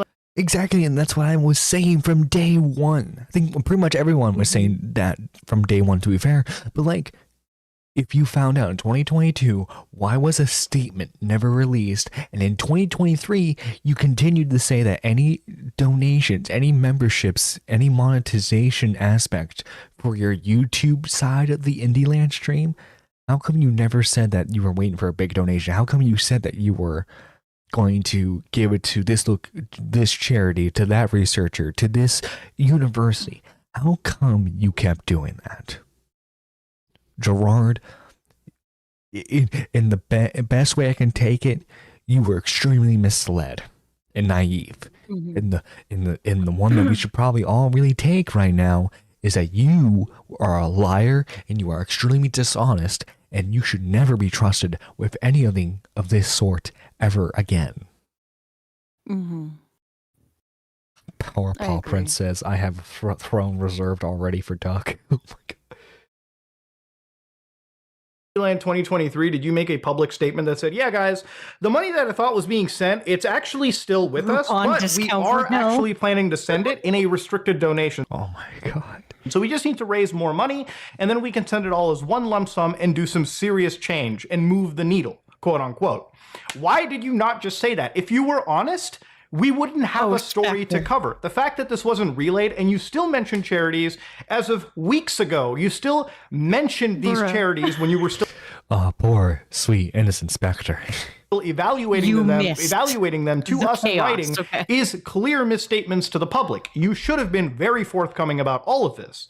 And again, why is it that you're so cool talking about this in your response video when literally about a month ago, if you were go back to our Discord call together, all three of us, you said, that's not fucking cool when you found out about this situation. And you got personally involved to move it. I knew it was sitting there at a certain point, and that's what made me proactively go about it. Like, do you know when that point was? I was made aware in 2021 when the money hadn't moved yet. Wait. He was aware in 2021 that the money wasn't moved. And how many times after that did he say, "Oh, we're donating, we're working with blah blah blah"? Oh, several times, as that compilation I showed you earlier showed. And that's what made me go, that's not fucking cool. And that's when I got personally involved to move it. And did anyone 2021 last year, 2022. Yeah, did anyone tell 2022? Okay, he misspoke. You that the money was going somewhere before then? Were you being misled? No one told me anything. I assumed that it was all going to a charity, and I assumed incorrectly. Again, if this was the intention to have a mass restricted donation, why not just tell us in the call? Either you lied to us then, or you. I bet you, everyone on the board was like, "Crap, this is a PR nightmare. What are we gonna do? This is awful. We're not gonna last." So they're like, you know what? Let's save what little PR we can. And they did a massive donation, and then they had Gerard film that video. I guarantee you that's what happened. It was a big scramble at the last minute. Mm-hmm. You're lying to us now. And what about this point where you wanted somebody to come out and talk up your event as well too? It doesn't sound like that's part of a restricted donation. It sounds like you were looking for a partnership where I guess you were both benefiting each other from a public relations standpoint. Why wasn't this mentioned in? I don't know. I think Muda meant to put some gameplay here, but he didn't. Oh, okay. Yeah, well, as long as we could still hear it, yeah. Yeah. Also, Mike, you missed some stuff, man. You missed some stuff. If your long-term goal is a hopefully restricted Meg gets the donation, best part. why are we digging up and looking at constant contradictions to that intended goal? Why are you shocked that the money is there? You could have told us in that Discord call, "Hey guys, the money is supposed to be there. We're just..." Oh no. Oh, Moyo Mike renewed his membership. He scared me there for a second. I'm not gonna lie. He scared me for a second. I'm like, oh no, Mike's getting on this too. Building it up for a restricted fund. There can only be one truth. And I ask if this was truly a long-term intention that you should have calmly relayed to us in a Discord call that we had, and this would have easily quelled me. Instead, you chose to tell me that's not fucking cool when you find out, right? And also, I just want to ask about the full call itself. I don't have any issues releasing this full call. If Gerard is okay and Carl are okay consenting to releasing this call in full, I personally don't care. This call I think it should have been released separately. Yeah. Should be out if these people feel comfortable. Again, the only reason that call was not released is because there is some off-the-record components of the call in regards to the mother of the situation. This new narrative doesn't really work when Gerard refers to us in that call, and this is a clip you've never heard yet. From opening my mouth and saying what my mind just told me to say. Please don't. Where he refers that we were one of the primary reasons the money needed to be moved. Lady Nerd Artist took care of it for me. Wait, listen to this. Narrative doesn't really work when Gerard refers to us in that call, and this is a clip you've never heard yet, where he refers that we were one of the primary reasons the money needed to be moved and why they were looking at moving the money as quick as they did. You don't believe me, right? I have a receipt right here. Listen to it. Yeah, that makes sense. So as of now, the money, as far as your understanding, that $660,000 roughly is still sitting in your that charity account, waiting for a benefactor at the right time. I mean, as of this week, we've been having conversations about moving it as early as today or tomorrow, just because the pressure I got from you guys. If I'm being. So Muda's the reason why that money got donated in the first place, and yet you're still threatening to sue him. Interesting. Yeah. Very interesting. Quite honest. Mm-hmm. Not that I was trying to save face, but like, this is a private fight that I've been dealing with for months with my family, and I. Wait. So your family won't donate the money? That's so. I was right. His family for some reason, isn't letting the money be donated, or wasn't letting it be donated for a long time. Why? I'd donate more, but I'm in a financial rut, just why tomorrow we'll be doing a drinking streamathon. Every $50, we'll be add another hour to the stream, capping it at 12 hours. Oh, that's awesome, Mike. Yeah, I've got my selections of alcohol ready. Yeah, you guys. I mean, oh my God, you guys have been awesome with the donations, but I do need to clarify, you guys are not required to ever donate. But thank you to the people who have donated. You all are awesome. Mm-hmm. You guys are great. I even told my family, hey, this is the last Indie Land I'm ever going to do, because this is the 10th year anniversary of my mom's passing, and when I kind of found all this information out, I was very unhappy with what things were going, and Nerdy Nurse with a 2. Gerard forgot to censor himself like his mom did. Oh my God. Oh my Jesus. God. You should you join, are John. required to attend, by the way.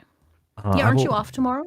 I am off Because you tomorrow. had the- Yes. Hey. the ramifications Some of this are going to fireball. be massive for everything I've ever I done. won't be drinking, but I can join the call. in the space. I'll drink for you. So we were apparently one of the main reasons, and there was a private fight with the dad and the family. If the money was always intended to be restricted. Wait, oh, Peepaw wasn't getting out the way there for a second. Midna. Oh no, what did Midna say? When you learn how to pole dance, I'll donate. Oh my God. Oh my Lord. Okay, what kind of donation we talking about, Midna? I can learn how to pole dance. It depends on what you're going to be throwing my way. You get what I mean? It's great cardio, John, no lie. Yeah. Build you some upper arm strength. Yeah. Let's fucking go. Midna, talk. I'll DM you. We'll talk numbers. We'll figure things out. Why the fuck would you not relay this to any of us in that call? All right, we would have I would have probably believed you and said, it's probably a restricted donation. Well, you should probably have been more forthcoming about that to the public. But when you keep telling us privately how when you found out, that's not fucking cool. This is a private fight between my dad, family, and whatnot. Again, it really sounds like you guys aren't on the same page, really. So I ask, what is the truth of the situation? So inside this, he mentions the fundraiser foundation's expenses explicitly include the golf fundraiser and Indie Land. Midna says, I got ones for you.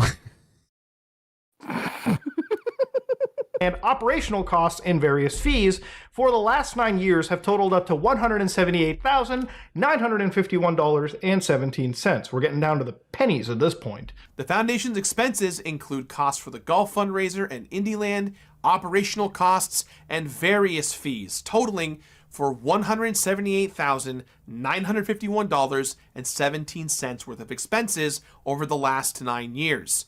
It's also factually inaccurate that all of the money the foundation received in 2023 is unaccounted for. Now, I don't know why he's jumping to 2023. Even in my most recent video, when I talk about the donation that they made, the $600,000, the closest I even go into it when I mention, of course, the audit is that obviously I want to know the full accounting of the money there. Mm-hmm. Because they made those donations, I do firmly believe that they could probably pass the audit. They obviously have the funds, and I believe that they probably are sitting in their account, okay? I just want to see a full breakdown. As they are a public charity, they should give an exact dollar amount. These books should not be pried from their hands. They should be opened in their hands, so to speak. But ladies and gentlemen, when it comes to the 2023 funds, the $600,000 that they're giving obviously isn't the complete amount. There still needs to be an audit done on their charity just for various other income sources to be properly audited, assessed. But the thing about this whole thing that I'm also wondering is the money that is probably raised from something like Indie Land 2023, which we haven't even seen reflected in the books, but obviously would be part of their accounting, should be donated, at least hopefully in due time, to the other charities that were named too. Remember, donating to charity, start breaking down the expenses and revenues and whatnot for 2023, a year that hasn't been publicly filed and is up for download and view for the public record is just something that would be blatantly wild speculation, which is why jumping into that was pointless. There's plenty of information from 2014 to 2022 that you can reasonably assess and, come to reasonable conclusions. I don't know why Gerard is jumping to 2023. It might be just the fact that this is a complicated business situation. But again, why not stick to the focus of 2019, 2021, 2022, where, the actual assessments, at least by your accusers, as you claim, is actually being made? Yeah, and again, he's threatening a lawsuit against Muda, but apparently Muda is also the main reason why the money got donated in the first place. So that makes sense. How dare Muda get money donated? How dare he? Yeah, I know. That makes a lot of sense, suing the person who's responsible for money to be donated that wasn't being donated, right? Now, in this video, I just want to stress for the record, when it came to the golf tournament, some of the money that was pledged was apparently by Gerard and their own statements could have been rolled over into following years, right? Which absolutely is something that could happen, and I'm glad they clarified it. Again, the fact that he's out here mentioning numbers down to the penny shows that there is a QuickBooks, some accounting that's present. So I would be very much down to see these actual statements. A bank statement, an expense sheet. If you're itemizing and you're down to the dollar, clearly you have this information. And I just want to see it. I think most people want to see it. And you're a public charity, you should be showing it. It shouldn't be pried from your hands. So again, it contradicts on what these filings have even been for the last 9 years, where again, according to their actual filings, we're looking at somewhere around $125,000. So these are expenses that I tabulated up from 2015. Remember, 2014 actually had no expenses. So this all adds up to $125,395. Remember, he said very clearly in the last 9 years. So 2015. Okay, so those are the only expenses. Let's see. Maggot, if you still here, you gotta have Dark Souls boss music playing during the roast reels. Oh my god. Oh god. Gerard was gonna donate it, but he forgot. Oh my god. 1, 2, 3, 4, 5, 6, 7, 8. Now again, obviously being a public charity, they probably have a shortfall in expenses in 2023, which I'm sure we'll see in the filings if we're going by 9 years, as in we're including 2023. Again, if you added 2014 as the first of the 9 years, it would be $0. So again, you have the books, you have the accounting. Just again, if you could show us the receipts, that's all anybody would have asked. It would easily shut people up. Another key mention here is when he talks about the Twitch bits and subscriptions. And along with merch and various sales, these offset production costs. Income from Twitch subscriptions and bits, along with merchandise, have offset some of the production costs. So to say the money is missing is simply wrong. So instead of using that money for donations, you used Twitch and super chat money to offset to offset your cost, apparently. Also, to be clear, IndieLand does not make money on YouTube. We typically stream only on Twitch. And when we did simulcast to YouTube, we made little to no money. If we actually look into the IndieLand branding right here, you can see that when it comes to at least IndieLand 2023 and IndieLand 2022, on the branding on their own public videos on YouTube, they write that all bits, subs, donations go to the Open Hand Foundation, right? So all bits, subs, donations, all of that touches the Open Hand Foundation. They also mentioned that simulcasting to YouTube, they made little to no money. Again, what is little to no money? That could mean a lot of, that's a pretty... Exactly, especially when you're streaming on a channel that has over 1 million subs. What was the money? Yeah. Now, I know YouTube takes a 30% cut, but guess what? Twitch's cut's worse. It's 50%. Pretty subjective statement. Is it $0? Is it like $50? What is the accounting there? And here's the thing. There were no receipts of any of these income sources, right? We never saw like a year-by-year receipt of how many Twitch bits they made, the cut that went to Amazon, and all of this shit. We're just supposed to take him at his word. And it contradicts when he said none of that money he makes from Twitch or any of these sources goes to them. They take 0% and not a penny. So how can you publicly say you're not touching a single penny from this money? And then now, in a response video, claim that, yeah, some of it is offsetting production costs. Come on, don't you guys know? Income from Twitch subscriptions and bits, along with merchandise, have offset some of the production costs. all bits, all donations, all super chats, all YouTube memberships, basically anything that's tied to donating or subscribing in a financial way to us is going to charity. We're not touching any of it. It's all going for a good cause. We're going to have a great weekend. We have a lot of games. Point is that reasonably, I was just seeing if the revenue listed on the Open Hand Foundation's public tax filings was absolutely 100% definitive. So I had 4 income sources, right? The Tiltify donation, which goes right from Tiltify to the Open Hand Foundation's bank account, the grants from Jamie Lee Curtis, and the possible difference of money that, again, looking at their own goddamn branding from 2022 and 2023, all bits, subs, and donations go to the Open Hand Foundation. So yes, they are all getting sent to the Open Hand Foundation, and they should be shown as revenue. Again, then I also looked into the golf revenue, and what the mismatch I found was when I added the Tiltify and the Jamie Lee Curtis, the amount of money that could reasonably be given as a leeway to the golf, revenues, and the Twitch, YouTube revenues, that seemed a bit suspicious to me. Now, this is a key point that Gerard can use to provide the books and shut any speculation or any assumptions out completely. Remember, if anybody has the hardline proof for the books, it's him, and he can provide those receipts. So in this video, he claims the 2019 Indian land net proceeds were $82,409.19. The 2019 Indie Land's net proceeds were $82,409.19. Now, the information we used was $109,418, which are the 2019 preliminary total earnings. Again, if you want to get into the definition of preliminary net income or preliminary earnings, it's a term used to refer to the total expected net income of a business and organization before any final adjustments are made. Now, again, if you had this number, $82,409.19, you clearly have it. Why don't you show us an actual accounting of it? Why don't you show us the actual receipt on the video? He does. Because he can't. Because if he does, screws him over.